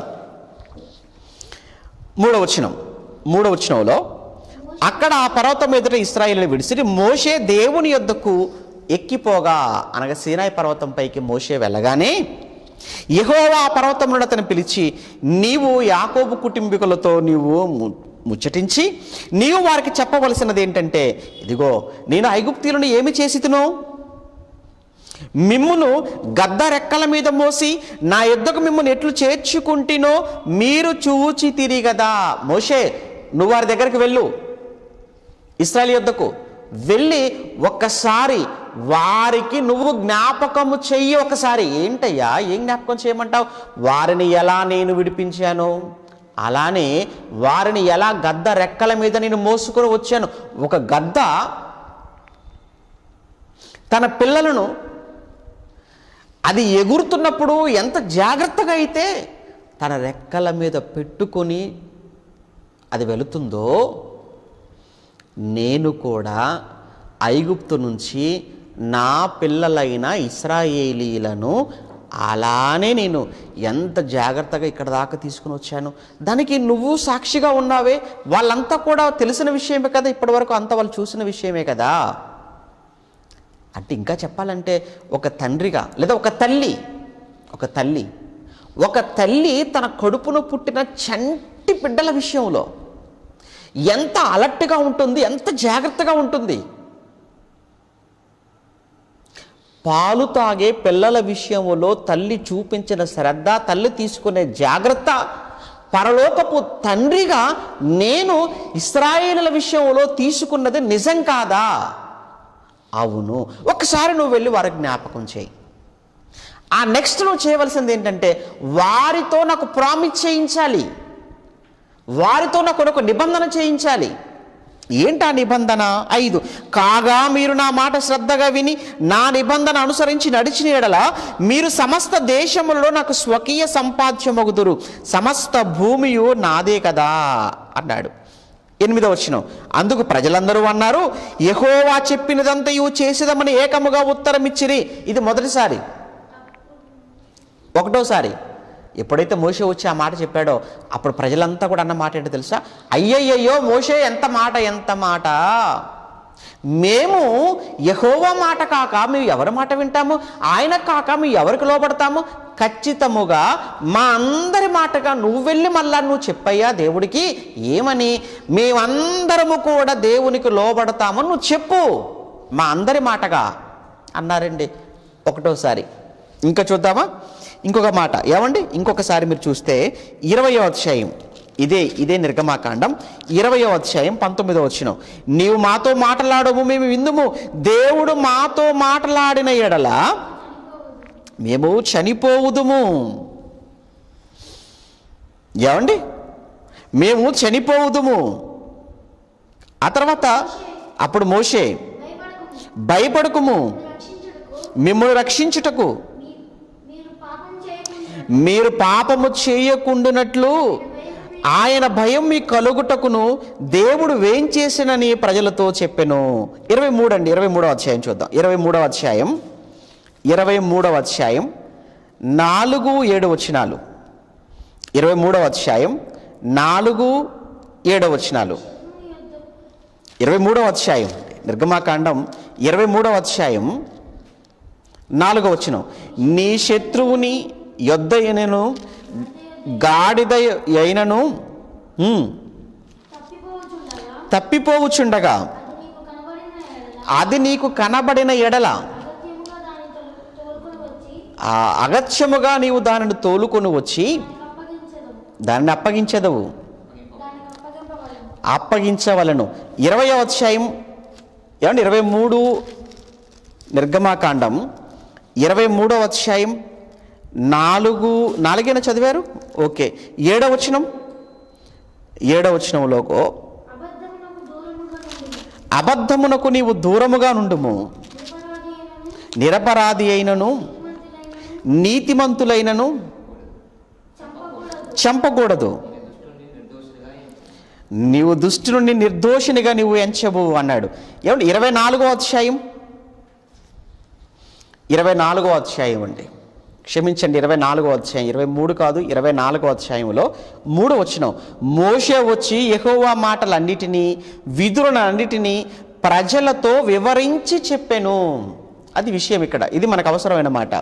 మోషే వచ్చి యెహోవా మాటలన్నిటినీ విధులన్నిటినీ ప్రజలతో వివరించి చెప్పాను. అప్పుడు ప్రజలందరూ యెహోవా చెప్పిన మాటలన్నిటి ప్రకారముగా చేసేదమని ఏక శబ్దముతో ఉత్తరమిచ్చి. చూసారా వాళ్ళ బిల్డప్లు ఎలా ఉన్నాయో? అక్కడ మనం చదువుకున్నాం కదా 19వ అధ్యాయంలో చదువుకున్నాం, ఇప్పుడు చదువుకొని వచ్చాం కదా 19వ అధ్యాయంలో. అప్పుడు ఏమన్నారు? అయ్యో ఖచ్చితంగానండి మోషే గారు, ఇంకా వేరే మాట ఏమీ లేదు, ఖచ్చితంగా దేవుడు ఏం చెప్పాడు అదే వింటాము, దేవుడికి మేము లోబడతాము, దేవుని మాటకు ఖచ్చితంగా మేము ఒబే అయిపోతాము, ఆ మాటకు నువ్వు వెళ్ళి చెప్పు అన్నారు అక్కడ. మరలా ఇప్పుడు ఇక్కడ 24వ అధ్యాయానికి వచ్చేటప్పటికి 3వ వచనంలో మరలా చెప్పినప్పుడు మోషే గారు మరలా వాళ్ళు అంటున్నారు, మేము యెహోవా చెప్పిన మాటలన్నిటి ప్రకారంగా చేసేదామని ఏక శబ్దంతో ఉత్తరం ఇచ్చినట్టుగా చూస్తున్నాం. ఓకే, అంతటితో అయిపోయిందా? మరలా ఇప్పుడు 27వ వచనం మీరు చూస్తుంటే, అదే 24వ అధ్యాయం 7వ వచనంలో మీరు చూస్తుంటే, అతడు నిబంధన గ్రంథము తీసుకొని ప్రజలకు వినిపింపగా వారు యెహోవా చెప్పినవన్నీ చేయుచు విధేయులమైయుందుమనిరి అన్నారా? అంటున్నారు. మేము యెహోవా నిబంధనకు, యెహోవా విధులకు మేము లోబడతాము, అన్ని మేము గైకొంటాము. ఇదంతా ఎక్కడ జరుగుతుంది? ఇది ఎక్కడ జరుగుతుంది? ఇక్కడే సీనాయి పర్వతం దగ్గర. అప్పుడు ఆయన మోషేని పైకి రమ్మన్నాడు. మోషే పైకి వెళ్ళాడు. అప్పుడు మోషేకు దేవుడు ఆజ్ఞలను ఇవ్వటం అనేది అక్కడ జరిగింది. అయితే ఇక్కడ సీనాయి పర్వతం పైన మోషేకు దేవుడు ఇచ్చినటువంటి ఆజ్ఞలు 3 విధాలుగా ఉంటాయి. బాగా వినాలి. మోషేకు దేవుడిచ్చిన ఆజ్ఞలు సీనాయి పర్వతం దగ్గర 3 విధాల ఆజ్ఞలు ఉన్నాయి. అందులో మొదటి రకం మొదటిది ఏంటంటే వ్యక్తిగతమైనటువంటి ఆజ్ఞలు, పర్సనల్ కమాండ్మెంట్స్ అంటాం. అంటే వ్యక్తిగతమైన ఒక వ్యక్తిగా ఎలా ఉండాలి, అదే 10 ఆజ్ఞలు.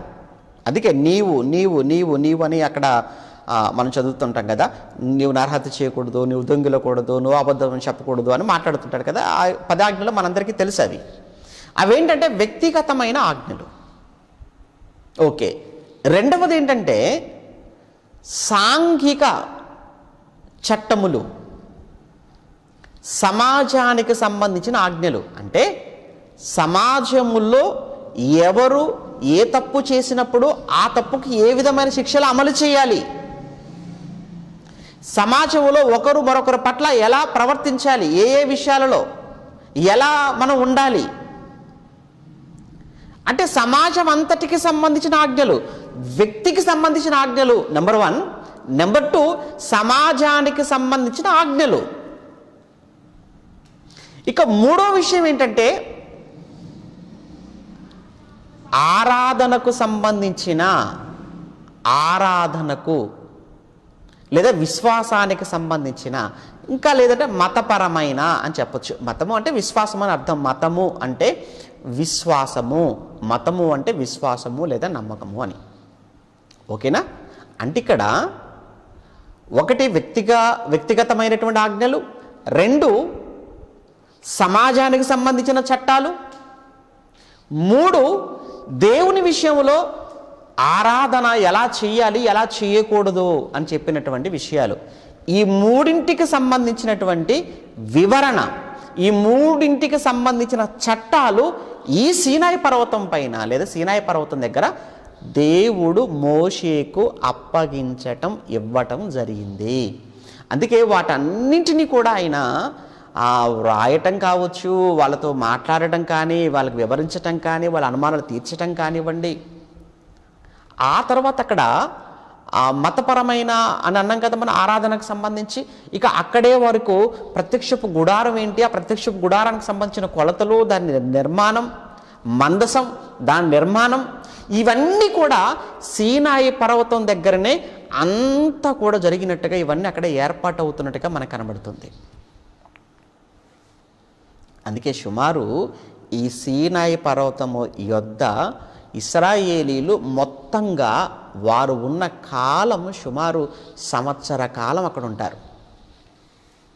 ఓకేనండి, సుమారు సంవత్సర కాలం ఈ ఇశ్రాయేలీలు ఆ సీనాయి పర్వతం దగ్గరనే విడిది చేశారు. అక్కడే వాళ్ళు ఉన్నారు. ఏం జరిగింది? అక్కడ ఆజ్ఞలను పొందుకున్నారు. ఏ విధమైన ఆజ్ఞలు? వ్యక్తిగతమైన ఆజ్ఞలు, ధర్మశాస్త్రం, అంతా కలిపి ధర్మశాస్త్రం అన్నారు. అంతా కలిపి ధర్మశాస్త్రం అన్నారండి. అంటే అందులో ఏమున్నాయి? అందులో వ్యక్తిగా ఎలా ఉండాలి, సమాజం ఎలా ఉండాలి, దేవునికి చేసే ఆరాధన కార్యక్రమాలు ఎలా ఉండాలి అనేటువంటి అనేకమైనటువంటి విషయాలను అందులో పొందుపరిచి దానిని ఒక ధర్మశాస్త్రముగా మోషే గారికి ఇవ్వటం అనేది అక్కడ జరిగింది. వాటిని మోషే గారు వ్రాయటం కానివ్వండి, అవన్నీ వారితో చర్చించటం కానీ, వారందరికీ నేర్పించటం కానీ, ఆ తర్వాత వాటికి సంబంధించినటువంటి ఆరాధనకు సంబంధించిన ప్రత్యేకంగా ఆయన వాటన్నిటిని నిర్మించడం కానివ్వండి, ప్రత్యేకించి మందసా నిర్మాణంగా ప్రత్యక్ష గుడారం కానీ, ఆ మందసాన్ని నిర్మించేటప్పుడు ఆయన తుమ్మకర్రను ఆయన వాడమంటం కానీ, పైన బంగారం పూత పూయటం కానీ, అదంతా కూడా రండి మనం తర్వాత మనం మాట్లాడుకుంటాం. మనం ఏంటంటే కేవలం ప్రయాణం, ఆ ప్రయాణంలో వాళ్ళు ఎక్కడెక్కడ ఆగినప్పుడు అక్కడ ఏం జరిగింది అన్న కేవలం ఆ విషయాలను మాత్రమే మనం మాట్లాడుకుంటూ మనం ముందుకు వెళ్ళిపోతున్నాం. కనుక ఇక అంతకు మించి మనం ప్రత్యక్షపు గుడారం ఏంటి, మందసం ఏంటి అని వాటి లోతుల్లోనికి మనం వెళ్ళామనుకోండి, మరలా ప్రయాణం మళ్ళీ మనకు కొనసాగదు. ఇంకా చాలా ఎపిసోడ్స్ అయిపోతుంటాయి. కనుక సీనాయి పర్వతం దగ్గరనే చాలా కాలం, అంటే సుమారు సంవత్సరం పాటు వాళ్ళు అక్కడ ఆగారు. అక్కడ ఆగిన సమయంలోనే ఈ చట్టాలన్నీ కూడా అక్కడ రూపొందించడం జరిగింది. ఆ రూపొందించిన చట్టాలలో ఉన్న వాటిని ప్రత్యేకించి దేవునికి సంబంధించినటువంటి విషయాలను, ఆరాధనకు సంబంధించినటువంటి విషయాలను అక్కడ వాళ్ళు సిద్ధం చేసుకోవటం కనబడుతుంది. అక్కడే మనం వీళ్ళు దేవుడికి మేము లోపడతాము, దేవుడికి విధేయులుగా ఉంటాము, మేము ఆయన మాటే వింటాము అని పలుమార్లు చెప్పటం ఇప్పుడు మనం చదువుకున్నాం. కానీ అక్కడ ఉంటుండగానే వాళ్ళు మరలా తిరుగుబాటు చేసినటువంటి పరిస్థితి కూడా మనం చూస్తుంటాం. ఎస్పెషల్లీ నిర్గమాకాండం మీరు ఇలా మనం చదువుతూ 32, 33 అధ్యాయానికి వచ్చేటప్పటికంటే 32వ అధ్యాయంలో మోషే ఈ ఆజ్ఞల కోసం అని చెప్పే పైకి వెళ్ళాడు. ఆయన అక్కడ కొంచెం లేట్ అయిపోయింది రావటం. ఈలోపు ఇశ్రాయేల్ అంతా కూడా అహరోను దగ్గరకు వచ్చేసి, ఏమైపోయాడయ్యా మీ తమ్ముడు మోషే కనిపించడం లేదు, మమ్మల్ని నడిపించడానికి అర్జెంటుగా మాకు ఒక దేవతను మాకు నువ్వు తయారు చేసి ఇవ్వాలి అనగానే అక్కడ ఆయన కూడా వెంటనే ఇంకా మీ మీద ఉన్న బంగారం, మీ ఒంటి మీద ఉన్న బంగారం, చేతులకు ఉన్నది అన్న తీసుకొచ్చి ఇచ్చేసి అనగానే మొత్తం కూడా వారు ఒంటి మీద ఉన్న బంగారం మొత్తం తీసుకొచ్చి ఇచ్చేస్తే ఆయన ఒక దూడను చేసి ఇవ్వటం, దాన్ని అక్కడ వాళ్ళు ముందు పెట్టుకోవటం, వాళ్ళు ఎగురుతూ గంతులు వేస్తూ బొర్రలు అర్పించుకుంటూ అంత హడావుడి 32వ అధ్యాయం అంతా కూడా. ఆ సమయంలో ఆయన దేవుడిచ్చినటువంటి పలకలను, ఆ కోపంలో ఆయన పగలగొట్టినట్టు కూడా అక్కడ మనం చదువుకుంటాం. 32వ అధ్యాయం అంతా కూడా మనం చదువుతుంటే ఏమండి అంటే ఇదంతా కూడా ఏంటంటేనండి, ఇశ్రాయేలీల అంటే అప్పుడే లోపడతా ఉన్నారు, అప్పుడే విధేయులం అవుతా ఉన్నారు. ఇంతలోనే మరలా చూసారా దేవుడికి విరోధమైన, దేవుడికి కోపాన్ని రప్పించేటువంటి కార్యక్రమాన్ని వాళ్ళు అక్కడ చేసినట్టుగా అక్కడ మనం చూస్తుంటాం. ఓకే, ఇలా ఇది కొనసాగుతూ ఎక్కడి వరకు మనం సంఖ్యాకాండం ఒకసారి మనం సంఖ్యాకాండానికి వెళ్దాం. సంఖ్యాకాండంలో మొదటి అధ్యాయానికి మనం వెళ్ళేటప్పటికీ, సంఖ్యాకాండం మొదటి అధ్యాయం అంటే దాని కంటిన్యూషన్ అనమాట. అయితే మిగతాదంతా ఏంటంటే మిగతాదంతా చెప్పాను కదా, మిగతాదంతా కూడా గుడారం గురించి కావచ్చు, ఏ ఫోదును గురించి కానివ్వండి, మందసాన్ని గురించి కానివ్వండి, వాటి కొలతలు కానీ, వాటికి వాడేటువంటి ఏమంటారు వాటికి వాడే లోహాలు, బంగారం ఏంటి వాడాలి, వెండి ఏంటి దేనికి వాడాలి, ఇత్తడి ఏంటి, రాగి దేని, ఇవన్నీ కూడా రండి ఆ విషయాలన్నీ అక్కడ మనకు కనబడుతుంటాయి. మిగతా అధ్యాయాలంతా కూడా.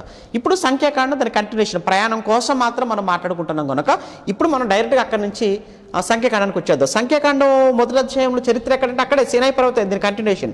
మీరు చూస్తే అక్కడ మొదటి అధ్యాయం సంఖ్యాకాండం మొదటి అధ్యాయంలో మొదటి వచనంలో వారు ఐగుప్తు దేశము నుండి బయలు వెళ్ళిన 2వ సంవత్సరము 2వ నెల. 2వ నెల అనగానే జీపు అన్నాం కదా, 2వ నెల అనగానే జీపు. 2వ సంవత్సరం అంటే అంటే ఒక సంవత్సరం అయిపోయింది అంతే కదా, ఒక సంవత్సరం అయిపోయింది అనమాట అప్పటికి. అక్కడ 3 నెలలు చేరుకున్నారు సీనాయి పర్వతానికి. ఇక్కడ 2వ సంవత్సరం 2వ నెల అంటే ఆల్మోస్ట్ ఒక సంవత్సరం పాటు అక్కడ ఉండిపోయారు. ఎక్కడ? సీనాయి పర్వతం దగ్గర. ఆ 2వ నెల మొదటి తేదీని సీనాయి అరణ్యమందలి ప్రత్యక్షపు గుడారములో యెహోవా మోషేతో ఇట్లనెను, ఇశ్రాయేలీల వంశముల చొప్పున వారి పితరుల కుటుంబములను బట్టి వారి వారి పెద్దల చొప్పున మగవారినందరిని లెక్కించి సర్వ సమాజ సంఖ్యను వ్రాయించుము. ఇశ్రాయేలీలో సైన్యముగా వెళ్ళు వారిని అనగా 20 ఏండ్లు మొదలుకొని పైప్రాయం కలిగిన వారిని తమ సేనలను బట్టి నీవును అహరోనును లెక్కించాలి. అంటే ఇక్కడ ఇంకొక సంఘటన జరిగింది. ఏంటంటే ఈ సీనాయి పర్వతం దగ్గర ఉంటుండగానే 20 సంవత్సరాలకు పైబడిన వారిని అన్నాడు కదా, 20 సంవత్సరాలు 20 ఏండ్లు మొదలుకొని పైప్రాయం కలిగిన వారిని సైన్యములో పెట్టాలి, లెక్కించు అన్నాడు. అంటే ఇక్కడ సీనాయి పర్వతం దగ్గర 20 సంవత్సరాలకు పైబడిన వారి లెక్క తీసుకున్నట్టుగా కనబడుతుంది ఇక్కడ సీనాయి పర్వతం దగ్గర. ఒకసారి ఈ సీనాయి పర్వతం దగ్గర ఏమేమి జరిగి ఒకసారి జ్ఞాపకం చేసుకుందాం మళ్ళీ ఒక్కసారి, కన్ఫ్యూజన్ అనేది లేకుండా. ముందుగా రెఫీదీపు నుంచి వారు సీనాయి పర్వతం దగ్గరికి వచ్చారు లేదా వస్తున్నారు. ఈలోపే ఇత్రో తన కూతురు మనవళ్ళను తీసుకొని, అంటే మోషే భార్యను కుమారులను తీసుకొని వచ్చాడు. మోషే గారు అతన్ని ఎదుర్కొన్నాడు. మోషే గారు అతనికి చక్కని ఆతిథ్యం ఇచ్చాడు. మోషే గారు అతనితో చక్కటి అనుబంధంతో వాళ్ళు సహవాసంలో వాళ్ళు అక్కడ ఉన్నట్టుగా బరులు ఇచ్చినట్టుగా, అక్కడికి ఇత్రో గారు మోషే గారికి చక్కని సలహా ఇచ్చినట్టుగా, నాయన ఒక్కడే కష్టపడతావు ఎందుకు, కొంతమంది అసిస్టెంట్ని ఏర్పాటు చేసుకోరాదు అని, వాళ్ళకి ఏ అర్హతలు ఉండాలో కూడా అని చెప్పినట్టుగా అక్కడ మనం చదువుకుంటుంటాం. ఆ తర్వాత మోషేను దేవుడు కొండపైకి పిలవటం, అక్కడ ప్రత్యేకించి ఆజ్ఞలు 3 రకాల ఆజ్ఞలుగా ఉన్నాయి.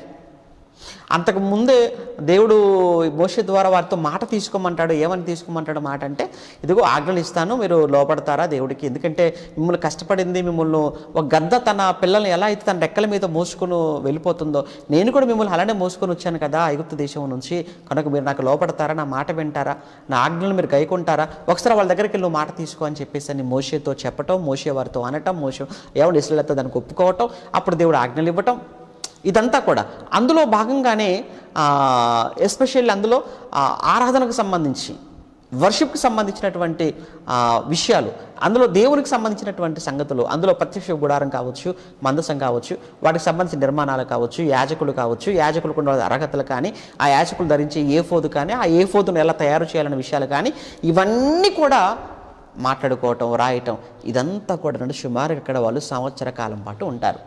ఇక ముగింపులోనికి వచ్చేసింది. అక్కడి నుంచి బయలుదేరాలి, ఇక అక్కడి నుంచి స్టార్ట్ అవ్వాలి జర్నీ. అక్కడి నుంచి స్టార్ట్ అయ్యేటువంటి ఆ టైంలోనే చివరగా 20 ఏళ్ళకు పైబడిన వాళ్ళు లెక్క తీసుకో అన్నాడు. ఇక్కడ లెక్క తీసుకున్నట్టుగా మనకు కనబడుతుంది. ఇక్కడ సంఖ్యాకాండం మొదటి అధ్యాయంలో 2-3 వచనాలను. ఇక అక్కడి నుంచి ప్రయాణం, అక్కడి నుంచి మనం చూస్తున్న ప్రయాణం అనేది నెక్స్ట్ జర్నీ వచ్చేసి, నెక్స్ట్ వాళ్ళ స్టాప్ వచ్చేసి వాళ్ళకు తబేరా అనేటువంటి ప్రాంతానికి చేరుకున్నట్టుగా మనం చూస్తుంటాం.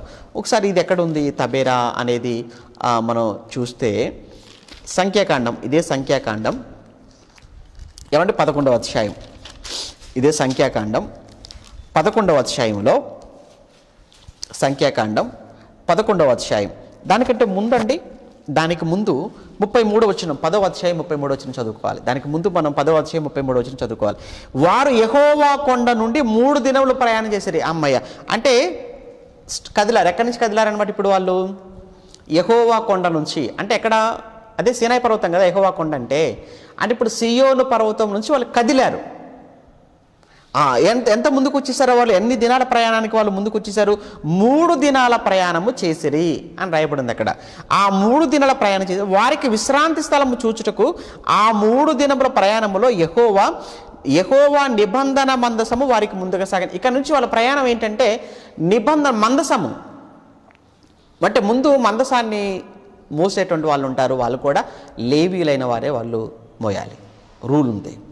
ఓకే, ఇప్పుడు ఆ నిబంధన మందసం ముందు వెళ్ళిపోతుంటుంది, ఆ నిబంధన మందసము వెనుక ఇశ్రాయేలీలు. ఆ నిబంధన మందసం ఏంటి? దేవుని సింహాసనం. మీకు తెలుసండి, మందసము, దేవుని మందసము అని అంటే దేవుని సింహాసనం అని అర్థం. అంటే దేవుడు అక్కడ ఉంటాడు అనే భావన ఇశ్రాయేలులకు. మందసము ఎక్కడ ఉంటుందో అక్కడ దేవుడు ఉంటాడు. మందసం ముందు నడుస్తుందంటే దేవుడు ముందు నడుస్తున్నాడు అనేటువంటి ఆలోచన, ఆ అర్థం అందులో ఉంది. రైట్. ఇప్పుడు వారు విశ్రాంతి స్థలం, ఏమండి, వారు ముందుగా సాగాను. వారు తాము దిగిన స్థలము నుండి సాగినప్పుడు యెహోవా మేఘము పగటి వేళ వారి మీద ఉండేను. మరలా మేఘము కూడా, పైన మేఘం, ముందు మందసం, పైన మేఘాన్ని, ముందు మందసాన్ని గమనించుకుంటూ వారు తమ ప్రయాణాన్ని వారు ముందుకు కొనసాగించుకోవాలి. ఇలా సీనాయి పర్వతం నుంచి 3 దినాలు ప్రయాణము చేసి ముందుకెళ్ళారు. ఎక్కడికి వచ్చారు చూద్దాం. ఆ మందసము సాగినప్పుడు మోషే, యెహోవా లెమ్ము, నీ శత్రువులు చెదిరిపోవుదురుగాక, నిన్ను ద్వేషించు వారిని ఎదురు నుంచి పారిపోదురుగాక నేను. అది నిలిచినప్పుడు అతడు యెహోవా ఇశ్రాయేలు వేవేల మధ్యకు మరలా రమ్మనెను. 11వ అధ్యాయం స్టార్ట్. 11వ అధ్యాయంలో ఇక జనులు ఆయాసమును గూర్చి సనుగుచుండగా, 11వ అధ్యాయం మళ్ళీ సనుగులు స్టార్ట్ అయిపోయాయి. ఎక్కడున్నారు ఇప్పుడు వాళ్ళు? ఇంకా అరణ్యంలోనే ఉన్నారండి, అంతే కదా. సీనాయి నుంచి ముందుకు వెళ్తున్నారు, 3 దినాల ప్రయాణం. చూద్దాం ఎక్కడికి వెళ్ళారు అనేది. వాళ్ళు అక్కడ సనుగుతుండటం అనేది మనం చూస్తున్నాం. అక్కడ యెహోవాకు అది వినపడింది, సనుగులు. యెహోవా దాన్ని వినినప్పుడు ఆయన కోపం వారి మీద రగులుకొని, ఇప్పుడే కదా ధర్మశాస్త్రాన్ని ఇచ్చాను, లోబడతామన్నారు, విధేయులం అవుతామన్నారు, ఆల్రెడీ అక్కడ ఒక విషయంలో ఆల్రెడీ నేను కోపగించుకున్నాను, ఒక కొన అంతటిని కూడా దహించి వేసేసాను, పాలెములో ఒక కొన భాగాన్ని దహించి వేశాను, అక్కడ దూడం చేసుకొని ఎగురుతున్న ఆ సమయంలో కొనంతటిని కూడా నాశనం చేసేసాను. అప్పటికి నేను అక్కడే అందరిని చంపేద్దాం అనుకున్నాను. మోషే వచ్చేసి అబ్రాహాం, ఇస్సాకు, యాకోబును జ్ఞాపకం చేసుకుని ఆయన వాళ్ళు చంపడమే నీ నిర్ణయం అనుకుంటే ముందు నన్నే చంపేసి అని అక్కడ మోషే అడ్డుపడ్డాడు అని అదంతా కూడా జరిగిపోయింది కదండి. మరలా ఇప్పుడు ఇక్కడ పర్వతం నుంచి అలా సీనాయి నుంచి అలా ముందుకు వచ్చేసారో లేదో ఈలోపు మళ్ళా సనగటం ప్రారంభించారట. మళ్ళీ సనుగుతున్నారట. దేవుడికి మళ్ళీ కోపం వచ్చేసింది. ఆయన కోపం వారి మీద రగులుకొనెను. యెహోవా అగ్ని వారిలో రగులుకొని ఆ పాలెములో ఒక కొనను దహింపసాగెను అన్నాడు. అంటే వాళ్ళు అక్కడ ఆ పాలెంలో వాళ్ళు గుడిసెలు వేసుకొని, లేకపోతే ఆ పాలెంలో ఒక చివరిలో ఉంటారు కదా, వాళ్ళు ఎవరైతే చనుక్కున్నారో వారిలో ఒక భాగాన్ని ఆయన తీసేశాడు. అక్కడ దూరం చేసుకున్న సమయంలో ఆయన అంటాడు కదా, మోషే నిన్ను చంపుకోవటం ఏంటయ్యా, నేను ఎవడు పాపం చేశాడో వాడి పేరుని తుడిచేస్తాను, వాడిని నేను చంపేస్తాను అంటాడు. ఎక్కడ నిర్గమాకాండం 32వ అధ్యాయంలో. ఇక్కడ ఒక కొనను, ఒక ముక్కను ఆ పాలెములో దహించి వేశాడట. అందుకే అక్కడ దహించి వేశాడు గనకనే దేవుని కోపము వలన, అక్కడ దేవుని కోపానికి అగ్ని రావటం, అగ్ని వలన అక్కడ కొందరు చనిపోవటం వలన ఆ స్థలానికి ఆయన తబేరా అని పేరు పెట్టడం జరిగింది. అంటే వాళ్ళు అలా ప్రయాణంలో అలా ముందుకు వస్తున్నారు, ఈలోపు వాళ్ళు సనుక్కున్నారు, దేవునికి కోపం వచ్చేసింది, ఆయన ఆ కోపానికి మంట వచ్చేసి అక్కడ కొంతమందిని అక్కడ చంపేసింది. అలా వాళ్ళు చంపబడినటువంటి ఆ ప్లేస్ ఏదైతే ఉందో దానికి ఆయన తబేరా అని పేరు పెట్టాడట. తబేరా అనే మాటకు అర్థం ఏంటంటే మంట అనే మూల భాషలో మీరు చదువుకుంటారు. తబేరా అంటే మంట. ఇక నెక్స్ట్ 4వ వచనానికి వచ్చేద్దాం. అంటే ఇప్పుడు సీనాయి పర్వతం నుంచి ఎక్కడికి వచ్చినట్టు అనమాట వాళ్ళు ఇప్పుడు తబేరా ఆ స్థలం. ఏమన్నా ఇవన్నీ కూడా అరణ్యంలో ఖచ్చితంగా ఎక్కడెక్కడ ఉంటాయని ఖచ్చితంగా ఐడెంటిఫై చేయడం కొంచెం కష్టమే. కాకపోతే ఏంటంటే ఇవన్నీ కూడా అలా మన మనసులో వీళ్ళు ఎక్కడ స్టార్ట్ అయ్యారు, ఎక్కడికి వచ్చారు, ఎక్కడెక్కడ ఏం జరిగింది అనేది ఒక అవగాహన అనేది, ఏమన్నా ఒక ఆలోచన అనేది ముందుగా మనకు మనసులో ఉంటే చక్కగా బైబిల్ను మనం మాట్లాడడానికి, చెప్పటానికి చాలా సులువుగా మనకు ఉంటుందన్నటువంటి ఉద్దేశంతో ఇవన్నీ కూడా చెప్తున్నాం. అంతే తప్ప ఖచ్చితంగా ఇప్పుడున్నటువంటిగా స్పాటులో, ఎందుకంటే అసలే అరణ్యం కదండి, అది జరిగిన చరిత్ర కూడా ఎప్పుడో కదా, క్రీస్తుకు పూర్వం కదా, 1500, అందులో అరణ్యం మరలా. ఓకేనా? సరే, ఇక మళ్ళా మన పాఠంలోకి వచ్చేద్దాం. ఇక్కడ మనం చూస్తుంటే ఆయన ఆ స్థలానికి కూడా తబేరా అని పేరు పెట్టాడట. నెక్స్ట్ 4వ వచనానికి వచ్చేసరికి వారి మధ్యనున్న మిశ్రిత జనము మాంసాపేక్ష అధికముగా కనపరచగా. వారి మధ్యన ఉన్నట్టు మిశ్రిత జనం అంటే ఎవరు వీళ్ళు అంటేనండి, ఐగుప్తు నుంచి బయలుదేరినప్పుడు ఇశ్రాయేలే కాకుండా వారితో పాటు కొంతమంది అన్యులు కూడా బయలుదేరారు కదా. కేవలం ప్యూర్గా అంతా ఇశ్రాయేలే కాదండి, వారి ఇశ్రాయేలుతో పాటు అన్యులు కూడా వారితో పాటు కొంతమంది బయలుదేరారు అని మనం చదువుకున్నాం స్టార్టింగ్లోనే. కనుక వాళ్ళు ఆ మిశ్రిత జనం, వారు మాంసాపేక్ష అధికముగా కనపరచగా ఇశ్రాయేలీయులను అని అక్కడ రాయబడి చూసారా? ఏమండి, వారు మాంసాపేక్ష అధికముగా కనపరచగా ఇశ్రాయేలీయులను మరలా ఏడ్చి మాకెవరు మాంసం పెట్టుదురు అన్నాడు. అంటే వాళ్ళకు వీళ్ళు కూడా వంతపాయినట్టుగా ఉంది కదా, వాళ్ళకు వీళ్ళు కూడా సపోర్ట్ అయినట్టుగా ఉంది కదా. ఆ మిశ్రిత జనానికి కలిసిపోయారు, వీళ్ళు కూడా కలిసిపోయారు, ఇశ్రాయేలు కూడా. మాకు మాంసం కనపరచక ఇశ్రాయేల్ మరలా ఏడ్చి మాకెవరు మాంసమును పెట్టెదరు అన్నారు. ఐగుప్తులో మేము ఉచితంగా తిన చేపలు, కీరకాయలు, దోసకాయలు, కూరగాయలు, ఉల్లాకులు, తెల్లగడ్డలు జ్ఞాపకమునకు వచ్చుచున్నవి. ఇప్పుడు మా ప్రాణమును అవి సొమ్మసిల్లెను. ఈ మన్నా కాక మా కన్నులు ఎదుట మరి ఏమీ లేదు. ఏమయ్యా మన్నా మన్నా మన్నా మన్నా అని అది తప్ప వేరే ఏం లేదా. నాలుక తీపి తిని నాలుకంతా సప్పపడినట్టుగా అయిపోయింది. ఒక కారం లేదు, ఒక ఉప్పు లేదు, ఒక పసుపు లేదు, ఒక ముక్క లేదు నోట్లో. చాలా కాలం అయిపోయింది. అది వాళ్ళ భాష అండి. అది మనం కూడా అంతే కదండి. ఏంట్రా ఎంతసేపు ఈ కూరగాయలు, కాయగూరలు తీసుకురావచ్చు కదా అంటారు. ఏంటి అదే మాంసం. ఏమండి, నాలుకంతా ఏమైపోయిందట, సప్పబడిపోయిందట. వీళ్ళకు నాలుకంతా సప్పబడిపోయిందట, నాలుక చల్లబడిపోయిందట, రుచి తెలియట్లేదట. అందుకే తీసుకురా కొంచెం అంటుంటారు కదా. సేమ్ ఇశ్రాయేలు కూడా ఏమంటున్నారంటే, ఏంటి మన్నానా, ఎంతకాలం అయ్యా మన్నా మన్నా మన్నా మన్నా అంటున్నావు, మన్నానా మాంసం లేదా అని అడుగుతున్నారండి వాళ్ళు. అడిగితే బాగుండేది, ఏడుస్తున్నారంటే మరి విచిత్రంగా ఉంది కదండి. ఆ మన్నా కొత్తి మెరిగించవలే ఉండను, చూపునకి అది బోలం వలె ఉండి జనులు తిరుగుచూ దాన్ని కూర్చుకొని తిరుగుట విసిరి లేక రోట దంచి పెనమల మీద కాల్చి రొట్టెలు చేసి దాని రుచి కొరత అదంతా కూడా మనకు తెలిసిందే. రాత్రి మంచుపాల మీద కురిసినప్పుడు ఆ మన్న దాని వెంటనే పడిపోతుంది, అది మనకు తెలిసిందే. జనులు తమ కుటుంబంలో ఎవరి గుడారపు ద్వారంతో జనులు తమ కుటుంబంలో ఎవరి గుడారపు ద్వారంతో వారు ఏడవగా మోషే విన్నాడు. వాళ్ళంతా కూడానండి ఎవరి గుడాల దగ్గర వాళ్ళు కూర్చొని ఏడుస్తున్నారంటే, ఎందుకు ఏడుస్తున్నారమ్మా అని అడుగుతూ పోయి అంటున్నాడు, మాంసం కావాలండి ఏడుస్తున్నారంట. ఏవండి, ఇంకా ఎప్పుడైతేనండి వీళ్ళు మాంసం కావాలని వీళ్ళు ఏడ్చారో యెహోవా కోపము బహుగా రగులుకొనెను. వారు ఏడ్చుట మోషే దృష్టికి కూడా చెడ్డదిగా ఉండేను. మోషేకి కూడా చిరాకు వచ్చేసిందండి. ఏంటి వీళ్ళు ఎంత దుర్మార్గులు, మనం ప్రయాణంలో ఉన్నాము, తొందరగా మనం కణానికి వెళ్ళిపోతే అక్కడికి వెళ్ళిన తర్వాత తినొచ్చు కదా, ఇది కావాలనుకుంటుంది, జర్నీలో ఏదో కడుపు నింపుకుంటే సరిపోతుంది కదా.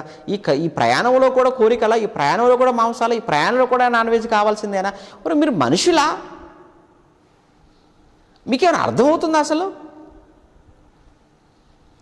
పోనీ కావాలి తినాలి అనుకున్నారు, అడగొచ్చు కదా. దానికి ఏడవాలా చిన్నపిల్లల్లాగా?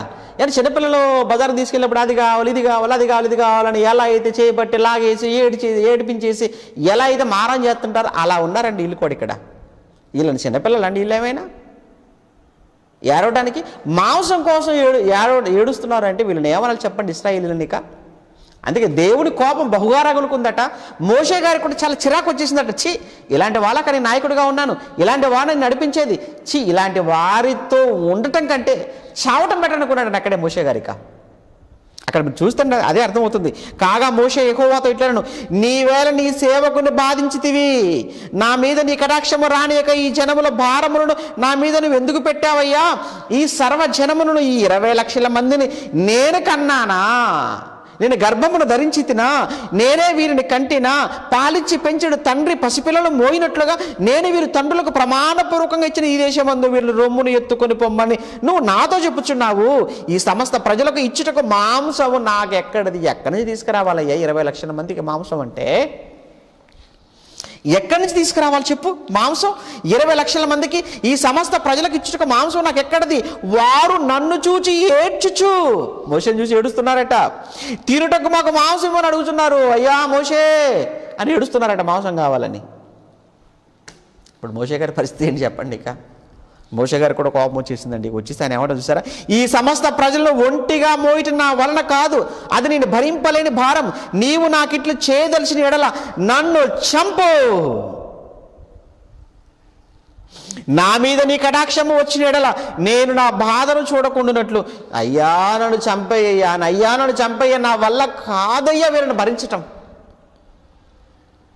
సాత్వికుడు కదండి, సాత్వికుడికే చాలా కష్టమైపోయింది చూసారా భరించటం. మోషే అండి, ఇశ్రాయేలీలండి, తిండి కోసం ఏడ్చిన వాళ్ళండి, నీళ్ళ కోసం ఏడ్చిన వాళ్ళండి. ఏమండి, ఆఖరికి నీళ్ళ కోసం అయితే ఒకనొకసారి రాళ్ళతో కొట్టేద్దాం అనుకున్నారట. ఏమండి, మాంసం కోసం ఏడుస్తున్నారు మరలా. ఇక్కడ మరలా అంటే ఎన్ని మార్లు విసిగించుంటారో, ఎన్ని మార్లు బాధ పెట్టుంటారో మోషేను. మరలా పైగా అక్కడ బిల్డప్లు చూసారా ఎలా ఉన్నాయని అంటే, మేము దేవుని మాట ప్రమాణపూర్వకంగా చెప్తున్నాము, మేము దేవునికి లోపడతాము, దేవుని మాటకు మనం మేము విధేయులుగా ఉంటాము, ఆయన ఆజ్ఞలన్నీ మేము గైకొంటాము, మేము ఆయనకి ఎప్పుడు కూడా తిరగబడము, ఇవన్నీ చెప్పారు అక్కడే 3-4 సార్లు చెప్పారు మరలా. ఏమండి చూసారు, చెప్పిన కొద్ది రోజుల్లోనే కొద్ది కాలంలోనే మరలా ఎలా రివర్స్ అయిపోయారో. మనం మాత్రం ఏం తక్కువ చెప్పండి. మనం కూడా చెప్పినప్పుడు చేస్తారంటే చేస్తామంటాం, వింటారంటే వింటా అంటాం, లోపడతారంటే లోపడతానంటాం. ఆ కాసేపే, ఆ తర్వాత మరలా ఎప్పట్లాగానే. ఆతాలు ఇశ్రాయేలీలు, మన క్రైస్తవులు అంతే. వాళ్ళు తిరగబడ్డవాళ్ళే, మనము తిరగబడుతూనే ఉన్నాం. వాళ్ళు అవిధేయులు, మనము అవిధేయులమే. అందుకే వాళ్ళ ప్రయాణం ఆఖరికి ఏమైపోయిందో చూస్తే మన పరిస్థితి కూడా అంతే. అందుకే ఈ ప్రయాణాల గురించి మనం మాట్లాడుకునేది.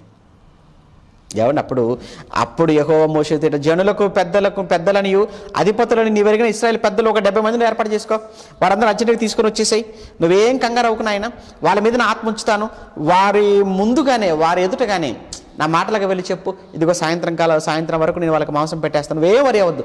ఏంటి 20 లక్షల మందికి మాంసం పెట్టేస్తాను నేను, నువ్వేం వరి అవ్వద్దు ఇదిగో అని చెప్పేశాడు. ఆయన తూర్పు గాలి చేత సముద్రం నుంచి పూరేలు రప్పించాడు. పాలెం చుట్టూ ఈ ప్రక్కన ఆ ప్రక్కన దిన ప్రయాణం అంత దూరం, ఎక్కడ చూసినానంటే పూరేలు, కుప్పలు కుప్పలు కుప్పలు కుప్పలు. ఇదిగో మోషే, వాళ్ళు ఒక పూట కడుగుతున్నారేమో కదా, నేను చెబుతున్నా, నాకు పిచ్చి కోపం వచ్చేసింది వాళ్ళని చూసిన తర్వాత. నేను చెబుతున్నాను వాళ్ళకు ఒక రోజు కాదు, ఒక వారం కాదు, ఒక 10 రోజులు కాదు, నెల రోజుల వరకు మాంసం తప్ప ఇంకోటి పెట్టాను నేను. ఇక ఎంతంటే విసిగిపోవాలి, వాళ్ళ మాంసం తిని తిని తిని విసిగిపోవాలి, అంతగా పెట్టేస్తాను నేను. ఇక కురిపించాడండి పూరేలను. ఓ ఆశ కొద్దీ వెళ్ళి వెళ్ళి వెళ్ళి మొత్తం కూర్చుకున్నారు, వండుకున్నారు, బాగుంది, మంచి వాసన, ముద్ద కలిపారు, మొక్క నోట్లో పెట్టారు, నములుతున్నారు. అది మెంగక మునిపే దేవుడు చంపేశాడట. ఎవరిని చంపేశాడు? అందరినీ కాదు, అధికముగా మాంసాపేక్ష కలిగిన వారిని. అందుకే సామెతల్లో మంచి మాట అంటాడు సొలొమోను గారు. ఏమంటారు తెలుసా అండి? మాంసము తినేవారితో సహవాసం చేయొద్దు అని చెప్పడు ఆయన, మాంసము హెచ్చుగా తినువారితో సహవాసం చేయొద్దు అంటాడు. ఎంత చక్కగా చెప్పాడో.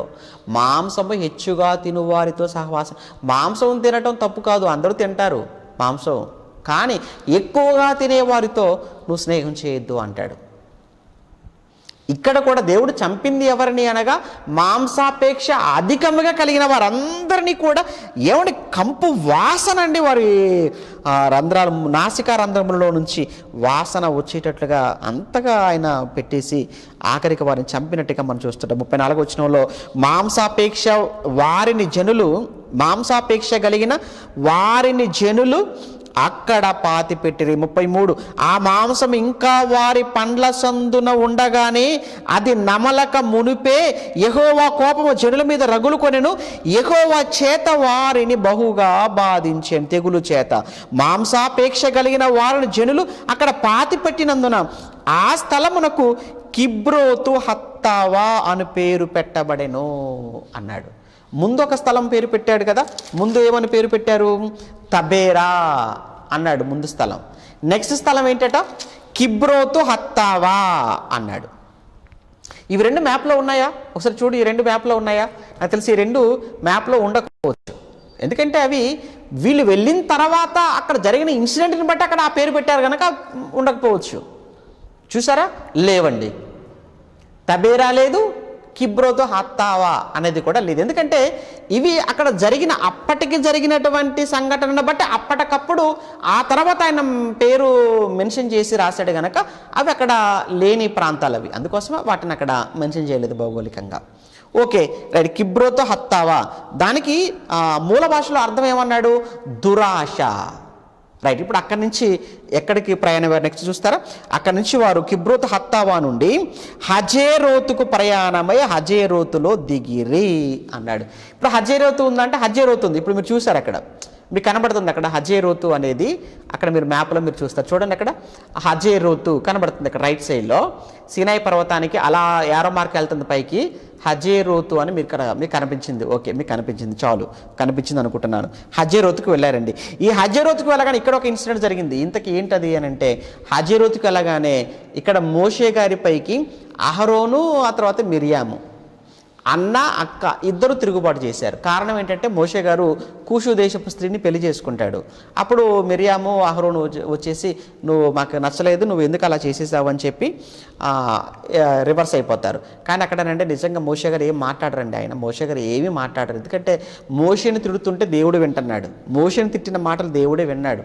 అక్కడ మీరు ఆ మాట మీరు చూసినప్పుడు చాలా ఆశ్చర్యం వేసిందండి నాకు. రెండో వచనం మీరు చూస్తుంటే, రెండో వచనంలో వారు 12వ వచనంలో వారు మోషే చేత మాత్రమే యెహోవా పలికించినా ఆయన మా చేతను పలికింపలేదా అని చెప్పుకొనగా యెహోవా మాట వినను అన్నాడు. యెహోవా విన్నాడు, మోషే చెప్పుకోలేదు, యెహోవానే విన్నాడు.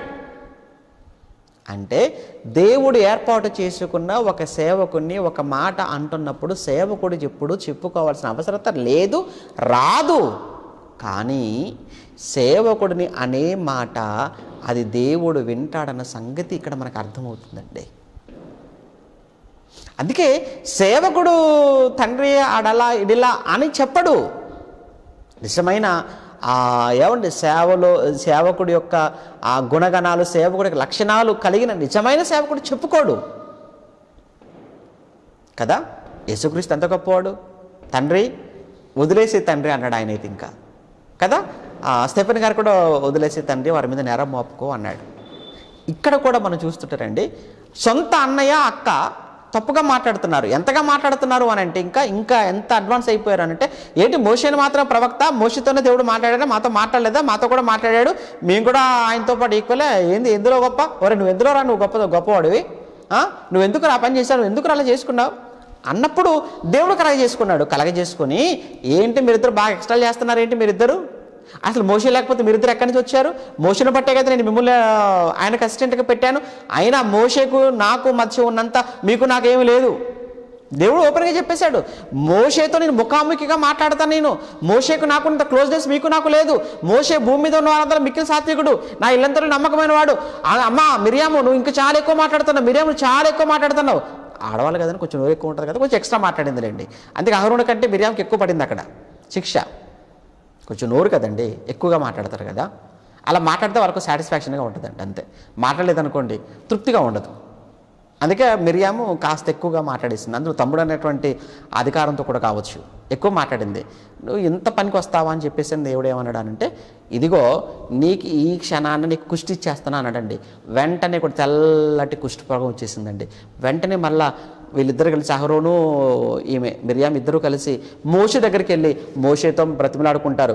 మా ఏలినవాడా, ఏంటి మోషేను పట్టుకొని మా ఏలినవాడా, మా ప్రభువా అంటారు మోషేను. ఒరే మీ ఏదో తప్పుగా మాట్లాడేసావరా, నోరు జారింద్ర బాబు, ఇప్పుడు నువ్వు ఆయనతో చెప్తాను తప్ప ఆయన మాకు ఇది తీసినట్టుగా లేడు, కొంచెం ప్లీజ్, ఎంతైనా మీ తొడబుట్టిన వాళ్ళం కదా, నువ్వు ఆయన మనసులో పెట్టుకోకే అని మళ్ళా బ్రతిమలాడుకున్నట్టుగా అక్కడ కనబడుతుందండి. Especially Miriam.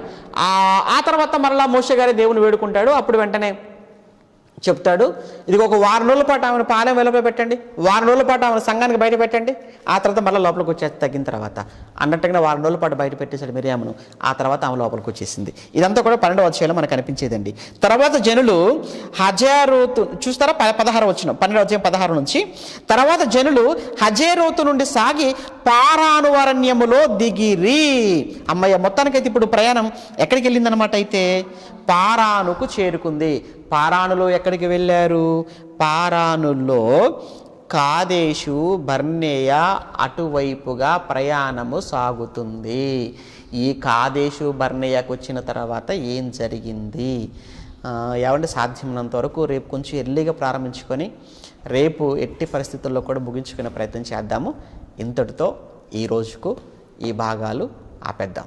Okay, thank you. మరి జరిగినటువంటి ఎగ్జామ్ ఏమండి, ఎగ్జామ్ నెంబర్ ఎంత? 46.